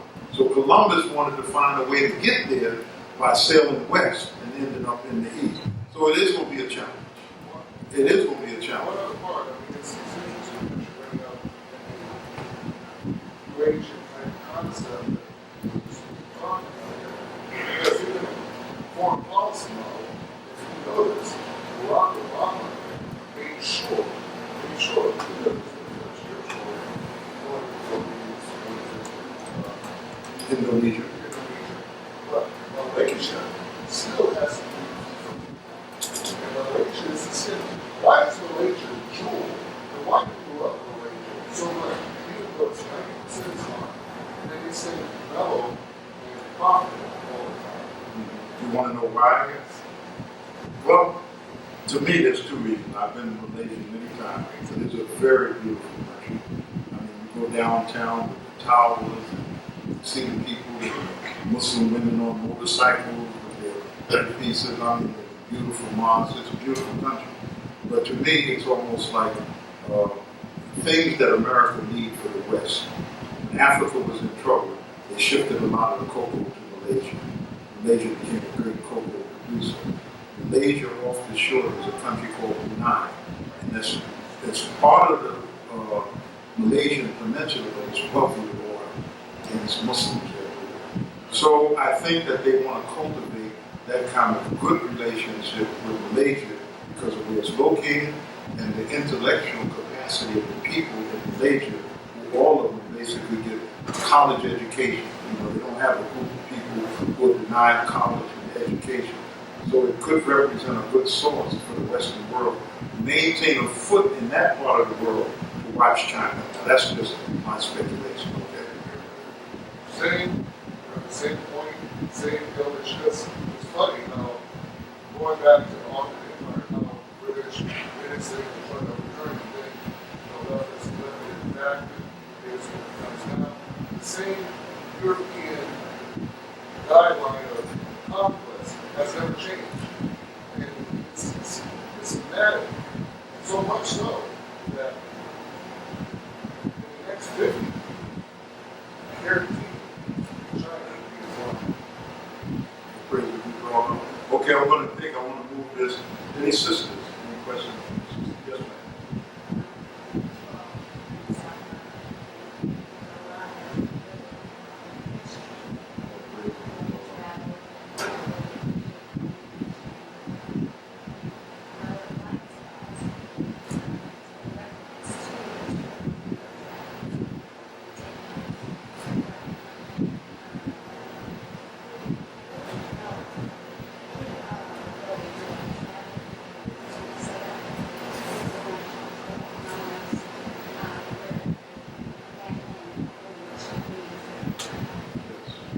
Yes, I do. As a matter of fact, we have brothers and sisters who travel to open businesses in other parts of Africa, not in Ghana, South Africa. But there's a certain business flavor to do business in Africa. If If you don't know what you're doing, you need to consult with someone. You know, a lot of brothers that I introduced to Africa go back in their own. And I mean, I didn't say if you call me, I tell you what to do, like that. But you're a brother. And if you're going to get into some trouble in Africa, you don't know what you're doing. The African brothers and sisters, they have a thing that's spreading across West Africa called 419. And a lot of people go and try to do gold deals and buy gold, and they get beat out of their money. But there's other businesses other than gold and platinum, you know, which they go after or oil, kind of do a oil. You should know what it takes to do an oil field. You don't do an oil field. I know somebody wants some oil. I'm going to introduce them to it. It's not that kind of hard. But building, construction, teaching, schooling, all of these areas are open. Manufacturing, you know, the movement of food that's controlled by the Lebanese in West Africa. And we know the food business, nursing, the skills of doctors. And just like the brother talked about farmers, they would welcome black farmers. Many of the black farmers are off the farm, they're waiting for their money that the United States government promised them, and they're trickling down a little, but most of them haven't got paid. They can take that money, use those farming skills to go to Africa, because this is an agricultural paradise. One example, I want to say this quick, I know. In Sudan, there was a rich man from Saudi Arabia that looked at the Sudan and felt that Sudan could grow enough food to feed the whole Arab world. One country could grow enough food to feed the entire Arab world. So there's a lot of opportunity. And what we have to do on this side is organize. You know, I met with the president of Ghana, the new president, beautiful brother. He comes from a Muslim family, not a practicing Muslim. His name is John Nurami Muhammad, which means Rahman Muhammad. Muhammad, that's what his name is. But I'm hoping and praying that he'll be back in America in December, and I hope that he will progress our community in different parts of the country. But yes, we can do that, sister. Thank you. Okay, I'm going to take two more questions. Yes, ma'am. All your wisdom and knowledge from everything that you know from Africa, since my role model is Sylvia, she's traveling the world. Is there a movie being played about your life? No, my sister. What I'm doing right now with one of my daughters, Sylvia, you know I got a lot of I'm doing my autobiography. It's called Traveling Through the Life in the World. The autobiography is about my You like that everything? Well, I probably need 2 books for that. But we're doing pretty good, though. We just finished 1981. And it should move a little faster. The earlier part, we took a lot. And I travel with the minister, and so many things is happening throughout the world. But I'm trying to do it while I still got faculties, I think. Okay? And the hearing gets a little bad. And the brothers always tell me, never tell people your age. And I don't like to talk about it, but I'll be 72 at my next birthday. So what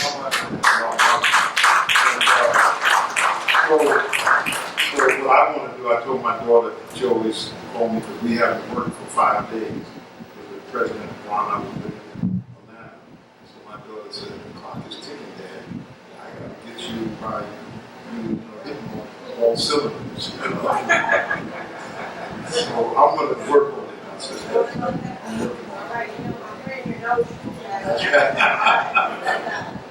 Thank you very much. This will be the last question because I think it's 10 to we got to get it set up for the You may want to go, but I got a serious question here.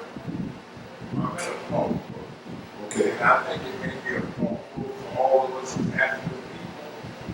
And the phone book is this. Before Christianity, before Islam, Judaism, there was something we as African people were doing to connect us spiritually with the Creator before then.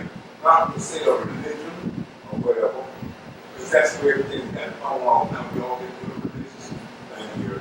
So what I'm asking for guidance, and I do ask that from a lot. So at this crossroad, I'm trying to connect back in the African spiritual sense, dealing with everything. What do I do from here? Where do I go from here? I'm asking man for guidance from a lot. that's something that really should be done, we as an African people. Because in Africa, before the Europeans messed up everything on whoever they were, because I think the original European was black, until they turned into white or whatever they are. So we as an African people back then, what were we doing to worship the Creator, or how did we connect with the Creator in a spiritual sense? That's what we all need to get back to. That's what I'm thinking, because we were already hit the head a long time ago, and my head is opening up now, so that I'll kind of get back to that place. Peace and love, that's something like that. El-Salaam. Let me say this. It's a deep question, but one thing I thank Allah for my time, the 12 years that I spent in Africa, because they have traditional religion. And what I found out in the traditional religion, just as in the days of what the Muslims know as Jahiliyyah, the days of darkness before Prophet Muhammad, peace be upon him, received the revelation and began to teach the faith. What you had in Africa, even though they said they were traditional worshippers, in every one of them we had a supreme God. Among the Quraysh in Mecca, they had a supreme God, even though they had all of these little minor gods that they had set up in their Kaaba. But there was a supreme God. And that's the root of the spiritual nature of man. Because man and woman believe in something, even if they don't practice. We got a lot of Christian Americans. You tell them, what's your faith? They'll say, quick, I'm a Christian. I haven't been to church in 20 years, and probably don't pray at all. Okay? But it shows that internally they believe in something more powerful than themselves. There's a book that if you like to read, it's called Servants of Allah by Sylvia Duke. Anybody in here know that book? Okay. In that book, she talks about the roots of Islam among the slaves. And what you have here, they had the Gullah and the Geechee Festival was this weekend. That's one of the most interesting stories you can read and study. Because on the out islands, the slave master, because of malaria, it was so hot on those islands, the humidity, but he wanted to cultivate rice. And I'm going to name one other book, and whoever's writing it down can write it down. It's called The Atlas of the Transatlantic Slave Trade. They only printed limited copies at Yale University. It took 12 years to produce it, and when it came out, it was a $50 book, but they only produced a certain number. And you can go to Amazon and make it a used one of the students and try to sell it. But they talked about the Atlas of the Transatlantic Slave Trade. They show a map, and they show it. I'm sorry I didn't bring one with me, but they show where the slaves came from. But the slaves, mainly the West African slaves, many millions of them were Muslims. And what she has in the book that really makes you understand it, with all that they went through, they tried to hold on to the spirit of their belief. And when I was in Brazil, the slaves built the churches. They built the churches facing Mecca. They built the churches that looked like the interior of a mosque. And Bahia, I was amazed. I walked into a church built by the slaves. If you don't want to go to Bahia, go to Savannah. Do the historical black tour of Savannah. And what makes Savannah unique, it had industrial plantation. There was industrial slavery there, where they made bricks and they did iron work and so forth. But there's a church there that I think it's the First Baptist Church. It was an underground railroad. And when you go to Savannah, you go on a tour there. And the man will take you to this church. Let me just finish my point. And he said that you go in, he said, see, these pews were built by the slaves.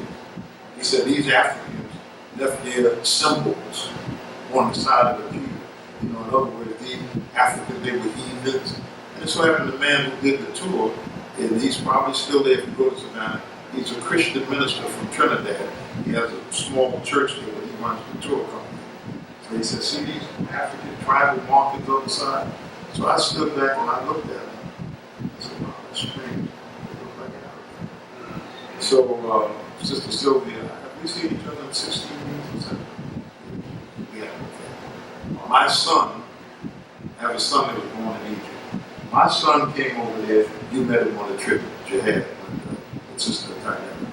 And my son came over there. I said, son, what does that look like? He kept looking at me. He said, there's Arabic. It says Bismillah.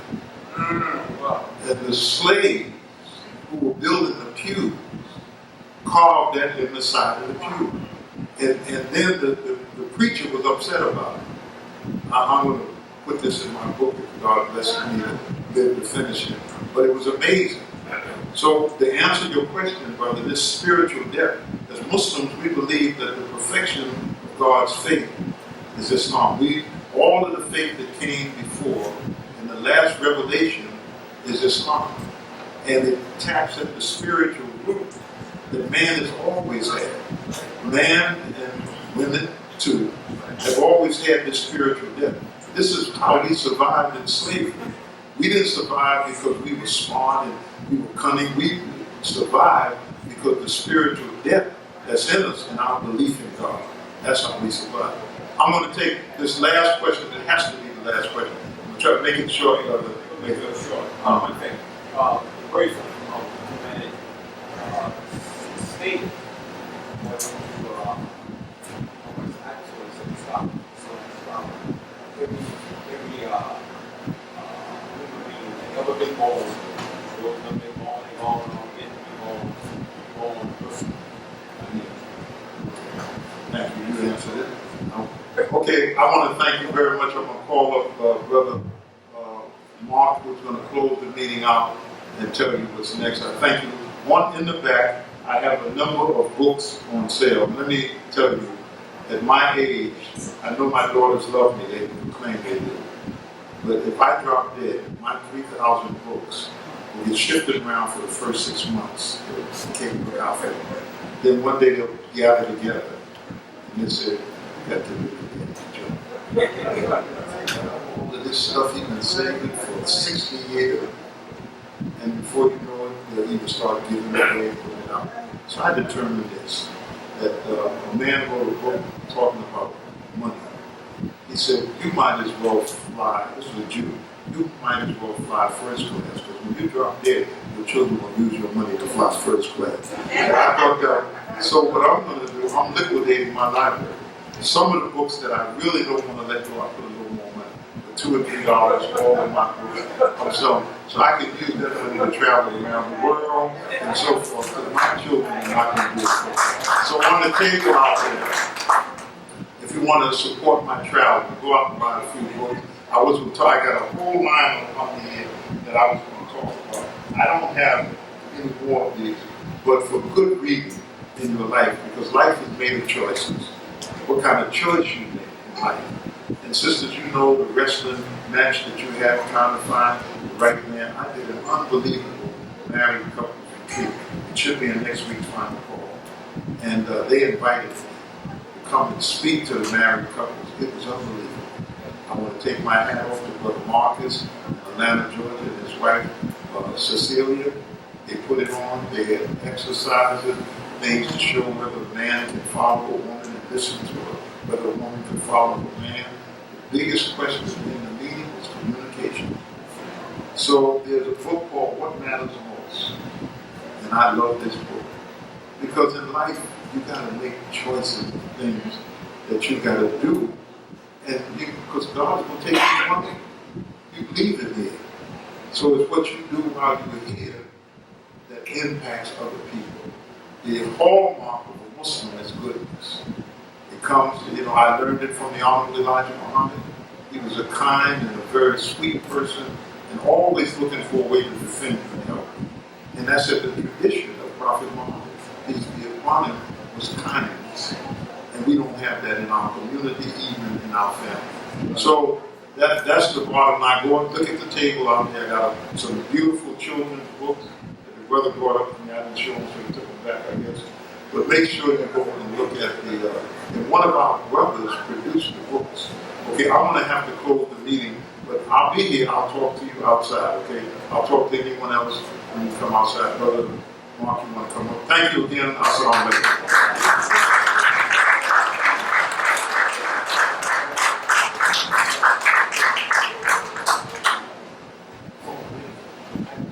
I got to do this. Maybe I'll I'll do it later. This is a Sankofa. Yes, sir. Yes, Everybody sir. familiar with Yes, sir. Sankofa Yes. bird? How many are not familiar with the Sankofa bird? I don't know that. The Sankofa bird this comes from the group in Ghana called the Akbar. The largest group. How many been in Ghana? In the Ghana, okay?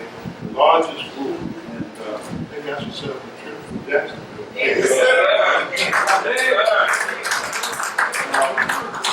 So they have a bigger sign. Because Africans are heavy on sign.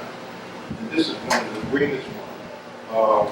Real quick, a filmmaker named Ali Ibrahim from Howard University wrote a film called Moon.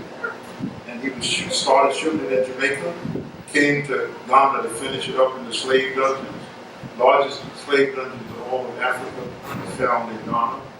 And the Genovese was the most popular sign that he had. But when he saw this Sankofa, and what Sankofa means is that, this bird's body is going in this direction. So in order to go forward, you must know your roots. There's an ad on television about Delta Airlines, and they're talking about we can't live in the past. You don't live in the past. You draw from the past in order that you can move forward. So the Sankofa bird means you see his head over his shoulder, picking up his head. This is the origin of the bird in life. So in order to go forward, you must know your roots and your beginning. And the greatest weakness among black people in America is that we don't know our roots or our beginning. Even our families. You can go back just a few generations. You lost your family. But you need to be anchored in order that you can go forward. And anchored is to know your roots. So the Sankofa bird, I only have a few out there. And I know you can go to Ghana and get this for about $30.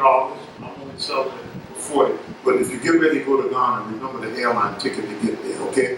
Add that into the equation. Thank you very much. As-salamu alaykum.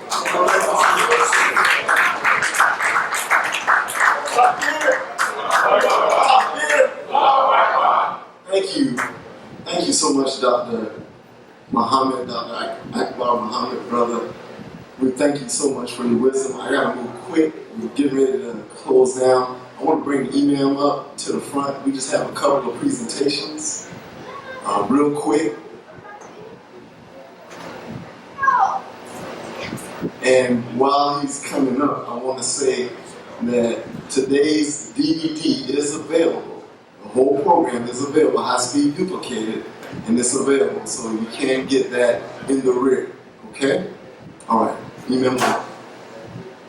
My brothers and sisters, I really enjoyed Brother Akbar's presentation. Very enlightening. History is fantastic. I wanted to let everyone know that we have the Imam Muhammad calendar out front, a portion of our history on the table outside, and it shows the Imam Muhammad and a lot of information that the Imam was given before he passed. So if you get a chance, purchase those calendars that we have. We have some books outside also. I want to let you know what the main thing that I do is kind of like get to our people in the streets that need the information. We always have been making that a mission. I have some statistics. I know the Nation of Islam has. This is from Imam Muhammad, not Mr. Imam Mr. Farrakhan, statistics that he gave last Savior's Day. And those statistics, what it explains how much money that we spend in the black community. And the problem is that our money is not tied to our culture. So we have all of these Arabs and Pakistanis and most African brothers who are united with the Pakistanis, and they draw that money out of our community. That's a sad situation. And they would not give us support where it is needed in the black community. So I wanted to make sure that you get some. It's free. We have 5,000, and some of the brothers have put it out. When I'm pumping gas, I had a lot of people that's out there. Yes, sir. And you'd be surprised at how much black folks don't realize how much money that we have just in our hands. We could use that as a means of boycott. Now I wanted to present something to Dr. Akbar. We were talking about some of the papers, and I told him that brother Curtis Shabazz gave me some papers way before he passed. And I have one here, Muhammad Speaks in 1967. And I wanted to give this to Brother Akbar as a gift for me because he said the next time he come down, we wanted to, and it's in mint condition. Yes, sir.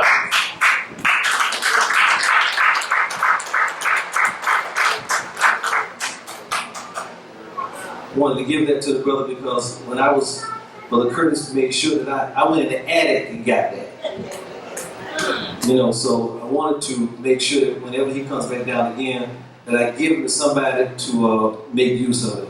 And he mentioned something that really, really enlightened me that I got to do, and that's books I got to get rid of.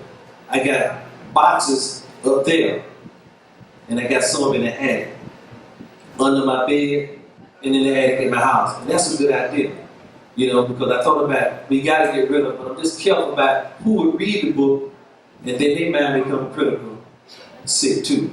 So again, I wanted to just, you know, make sure that my wife and I made use of that. Thank you again, brother, since I saw you. And I wanted to also say that the study group of Jacksonville had a presentation as well. It's in the back. I don't know if they know where it is, but it's this huge fruit basket that we're going to present. I don't want to bring it. It's so heavy or whatever, but we want to have that and we want to present that as well to you. Thank you so much for coming and sharing your wisdom and knowledge. This is an honor to host you at this event, and I'm sure that everyone enjoyed. Did you enjoy yourself? Praises be to Allah. We're getting ready to close now. I want to say real quickly that dinners are available. On the menu is brown rice, fish or chicken, your choice of 2 vegetables, broccoli, carrots, squash, and tomatoes. The dinners are $8. Also, the DVD of today's program is on sale today as well in the rear. We also have the ginger juice as well available in water on sale. Don't forget the various books and things that Dr. Akbar has as well out there on the table. And we also have the DVDs and CDs of the Honorable Minister Louis Farrakhan and some various student ministries. Also on sale is the world famous bean pie, and as well as pound cake and carrot pie, $2 per slice. And want to announce that we are here every Friday for Jumu'ah prayer. Starts at 1:30 p.m. Go ahead, come on up, and we're going to pass. We thank you for your love donation, but we want to pass receptacles real quick. We're not going to rally. While I'm finishing up the announcements, we're going to pass receptacles. We really appreciate your support of this event so that we can make sure that we can take care of all of our expenses. So if you have a little more to share, we really appreciate it. Now, the Masjid is having a DVD workshop tomorrow that is going to be entitled The New COINTELPRO by Dr. Umar Abdullah Johnson. And this is a workshop DVD, and the subject is The Rise and Fall Against Black Leaders from Marcus Garvey, Fred Hampton to Malcolm Shabazz. Okay, and that is tomorrow. I think, Brother Ibrahim, am I still here? I think it's at 1 p.m. tomorrow. So just keep that in mind. Also, we're available here. If you look at in your programs, our meetings are tomorrow at 11 a.m. on Main Street, 2527 Main Street, the corner of 16th and Main Street. And don't forget that the Honorable Minister Louis Farrakhan is about to speak in a few minutes at 7 p.m., the time and what must be done. All right? Okay, and Brother Akbar said he'll be at the table in the back to see a few people. All right? Okay, we open this meeting in prayer, and we should close it in prayer. So if you'll join me for standing, by standing.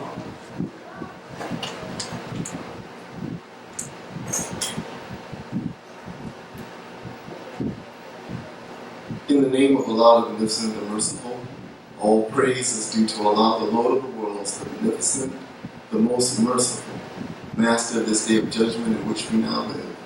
Thee alone do we worship, and thine aid do we seek. O Allah, guide us on the right path, the path of those on whom you have bestowed your favors, not the path of those on whom your wrath is brought down, nor those who go astray after hearing your teachings. Amen. Brother Mark, let them know come out this door right here.